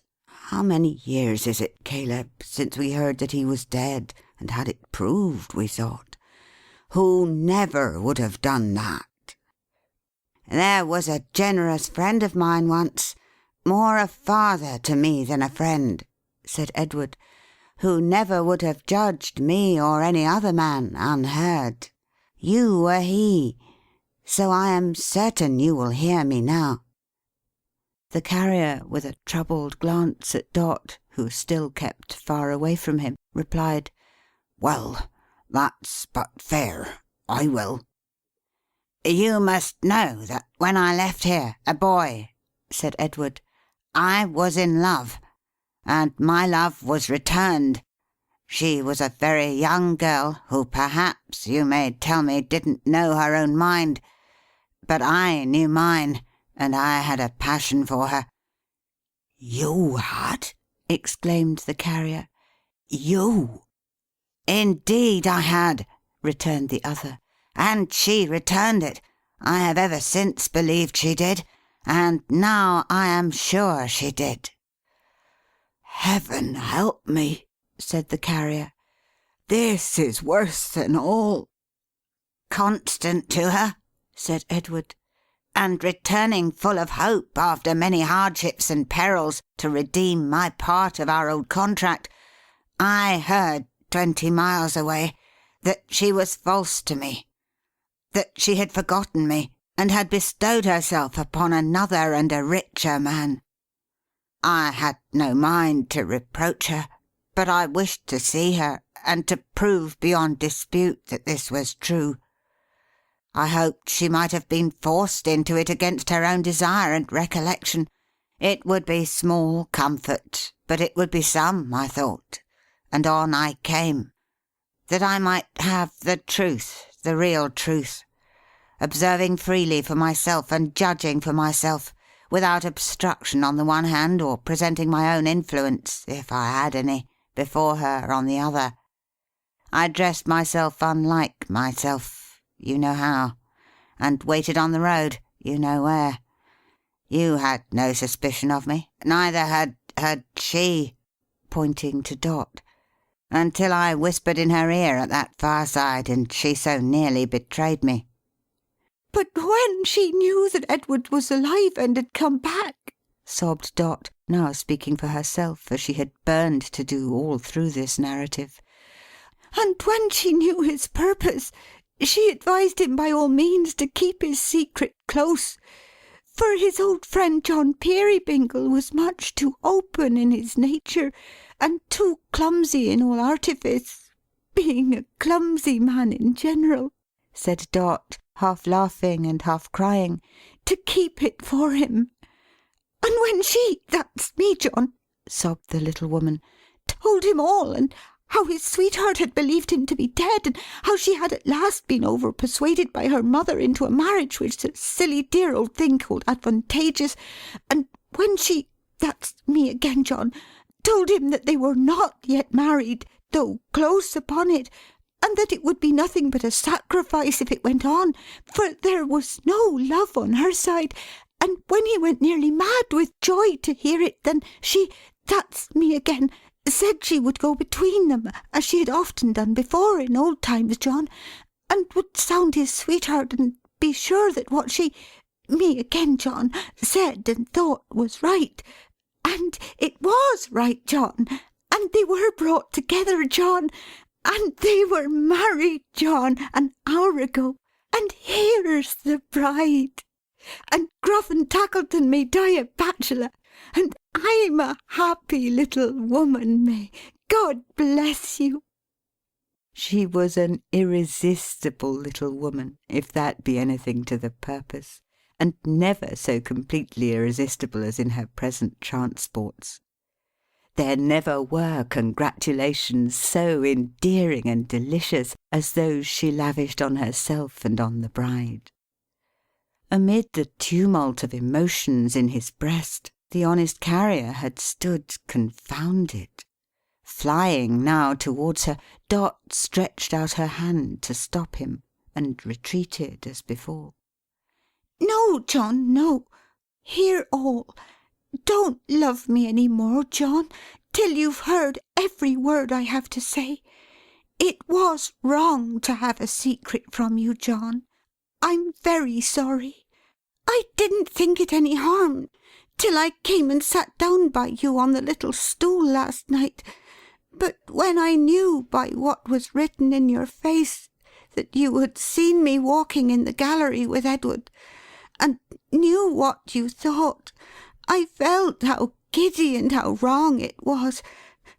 But oh dear John, how could you think so?" Little woman, how she sobbed again! John Peerybingle would have caught her in his arms, but no, she wouldn't let him. "Don't love me yet, please, John.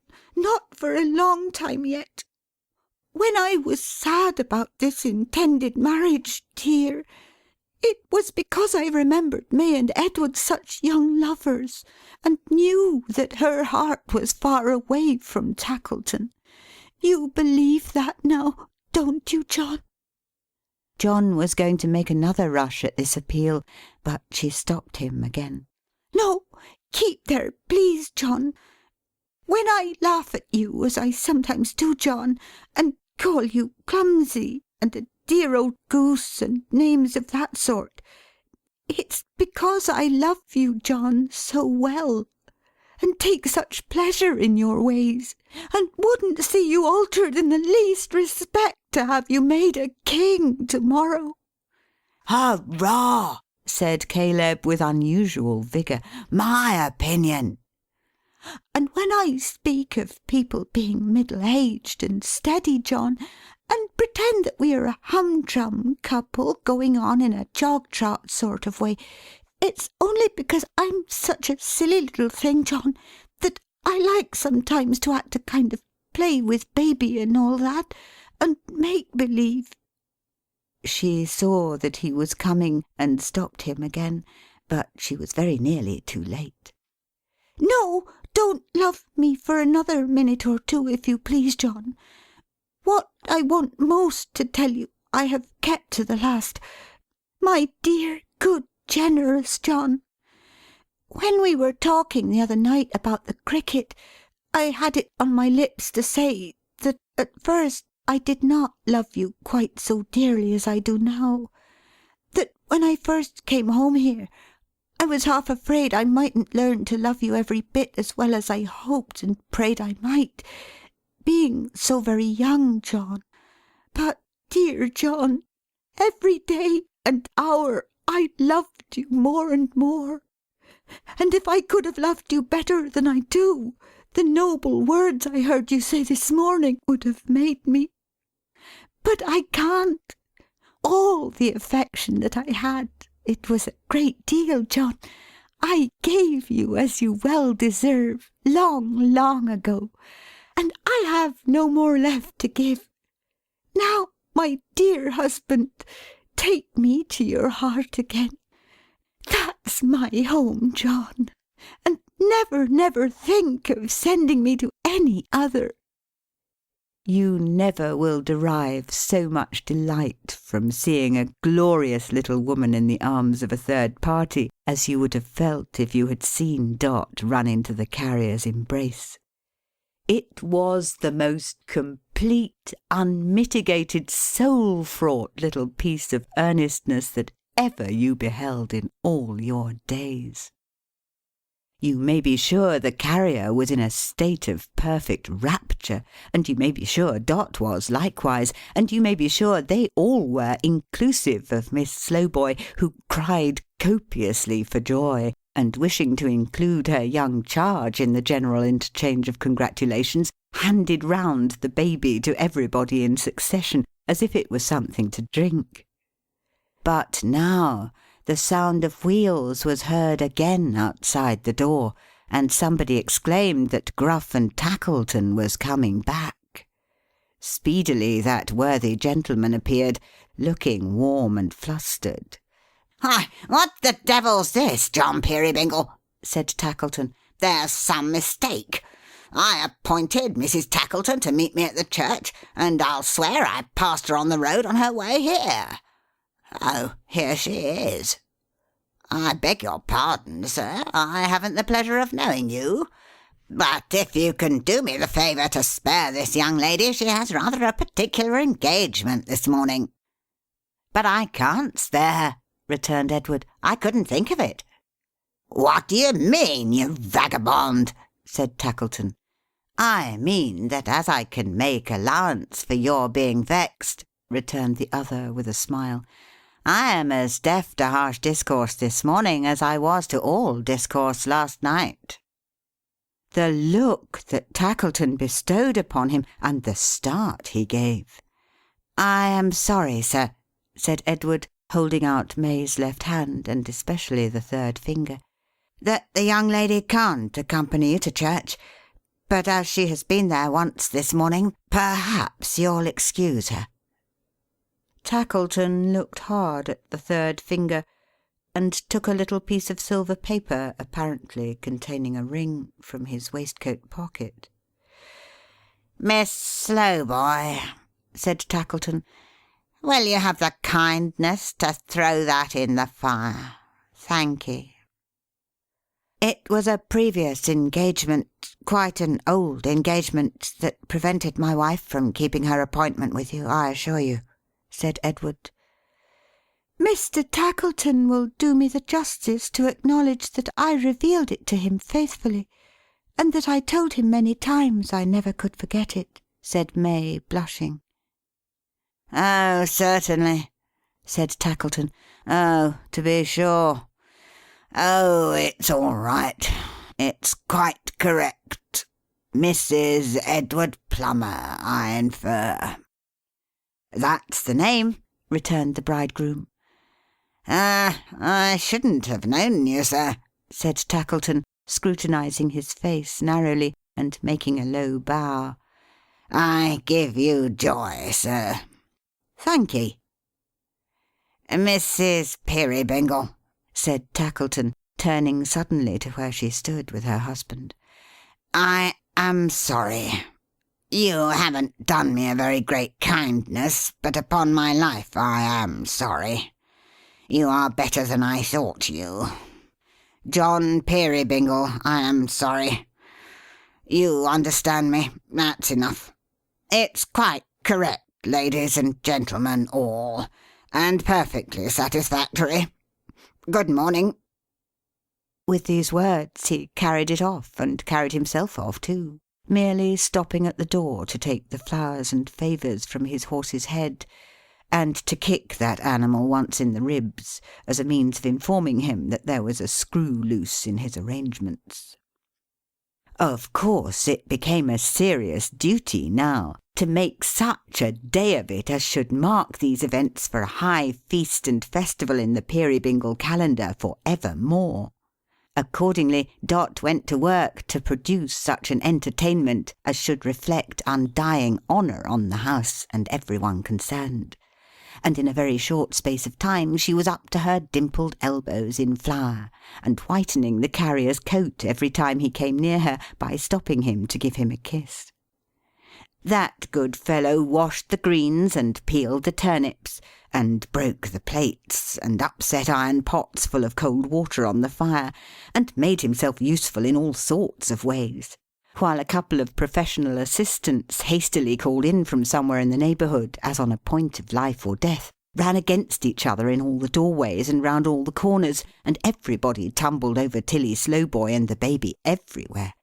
Tilly never came out in such force before; her ubiquity was the theme of general admiration.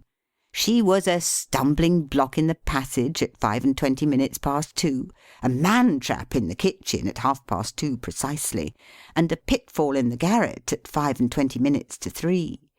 The baby's head was, as it were, a test and touchstone for every description of matter, animal, vegetable, and mineral.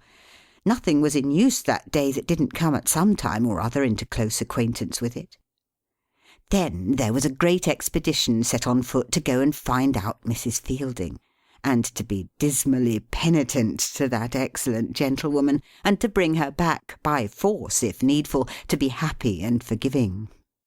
And when the expedition first discovered her, she would listen to no terms at all, but said an unspeakable number of times that ever she should have lived to see the day, and couldn't be got to say anything else except, "Now carry me to the grave," which seemed absurd, on account of her not being dead, or anything at all like it. After a time she lapsed into a state of dreadful calmness, and observed that when that unfortunate train of circumstances had occurred in the indigo trade, she had foreseen that she would be exposed during her whole life to every species of insult and contumely, and that she was glad to find it was the case, and begged they wouldn't trouble themselves about her, for what was she, oh dear, a nobody, but would forget that such a being lived, and would take their course in life without her. From this bitterly sarcastic mood she passed into an angry one, in which she gave vent to the remarkable expression that the worm would turn if trodden on; and after that she yielded to a soft regret, and said, if they had only given her their confidence, what might she not have had it in her power to suggest? Taking advantage of this crisis in her feelings, the expedition embraced her, and she very soon had her gloves on, and was on her way to John Peerybingle's in a state of unimpeachable gentility, with a paper parcel at her side containing a cap of state, almost as tall and quite as stiff as a mitre. Then there were Dot's father and mother to come, in another little chaise, and they were behind their time, and fears were entertained, and there was much looking out for them down the road, and Mrs. Fielding always would look in the wrong and morally impossible direction, and being apprised thereof, hoped she might take the liberty of looking where she pleased. At last they came, a chubby little couple, jogging along in a snug and comfortable little way that quite belonged to the Dot family; and Dot and her mother side by side were wonderful to see, they were so like each other. Then Dot's mother had to renew her acquaintance with May's mother, and May's mother always stood on her gentility, and Dot's mother never stood on anything but her active little feet. And old Dot, so to call Dot's father, I forgot it wasn't his right name, but never mind, took liberties, and shook hands at first sight, and seemed to think a cap but so much starch and muslin, and didn't defer himself at all to the indigo trade, but said there was no help for it now, and, in Mrs. Fielding's summing up, was a good-natured kind of man, but coarse, my dear. I wouldn't have missed Dot doing the honours in her wedding gown, my benison on her bright face, for any money. No, nor the good carrier, so jovial and so ruddy at the bottom of the table, nor the brown fresh sailor fellow and his handsome wife, nor any one among them. To have missed the dinner would have been to miss as jolly and as stout a meal as man need eat, and to have missed the overflowing cups in which they drank the wedding day would have been the greatest miss of all. After dinner, Caleb sang the song about the sparkling bowl. As I'm a living man, hoping to keep so for a year or two, he sang it through. And, by the by, a most unlooked-for incident occurred just as he finished the last verse. There was a tap at the door, and a man came staggering in, without saying with your leave, or by your leave, with something heavy on his head. Setting this down in the middle of the table, symmetrically in the centre of the nuts and apples, he said, "Mr. Tackleton's compliments, and as he hasn't got no use for the cake himself, perhaps you'll eat it." And with those words he walked off. There was some surprise among the company, as you may imagine. Mrs. Fielding, being a lady of infinite discernment, suggested that the cake was poisoned, and related a narrative of a cake which, within her knowledge, had turned a seminary for young ladies blue. But she was overruled by acclamation, and the cake was cut by May, with much ceremony and rejoicing. I don't think any one had tasted it when there came another tap at the door, and the same man appeared again, having under his arm a vast brown paper parcel. "Mr. Tackleton's compliments, and he sent a few toys for the babby. They ain't ugly." After the delivery of which expressions, he retired again. The whole party would have experienced great difficulty in finding words for their astonishment, even if they had had ample time to seek them, but they had none at all, for the messenger had scarcely shut the door behind him, when there came another tap, and Tackleton himself walked in. "Mrs. Peerybingle," said the toy merchant, hat in hand, "I'm sorry. I'm more sorry than I was this morning. I have had time to think of it. John Peerybingle, I'm sour by disposition, but I can't help being sweetened, more or less, by coming face to face with such a man as you. Caleb, this unconscious little nurse gave me a broken hint last night, of which I have found the thread. I blush to think how easily I might have bound you and your daughter to me, and what a miserable idiot I was when I took her for one. Friends, one and all, my house is very lonely to-night. I have not so much as a cricket on my hearth. I have scared them all away. Be gracious to me. Let me join this happy party." He was at home in 5 minutes. You never saw such a fellow. What had he been doing with himself all his life, never to have known before his great capacity of being jovial? Or what had the fairies been doing with him, to have effected such a change? "John, you won't send me home this evening, will you?" whispered Dot. He had been very near it, though.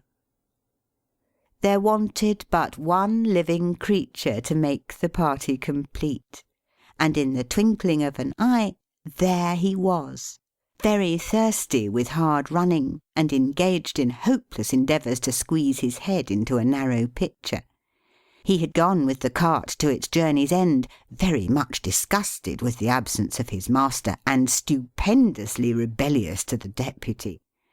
After lingering about the stable for some little time, vainly attempting to incite the old horse to the mutinous act of returning on his own account, he had walked into the tap-room and laid himself down before the fire. but suddenly yielding to the conviction that the deputy was a humbug and must be abandoned, he had got up again, turned tail, and come home. There was a dance in the evening, with which general mention of that recreation I should have left it alone, if I had not some reason to suppose that it was quite an original dance, and one of a most uncommon figure. It was formed in an odd way, in this way.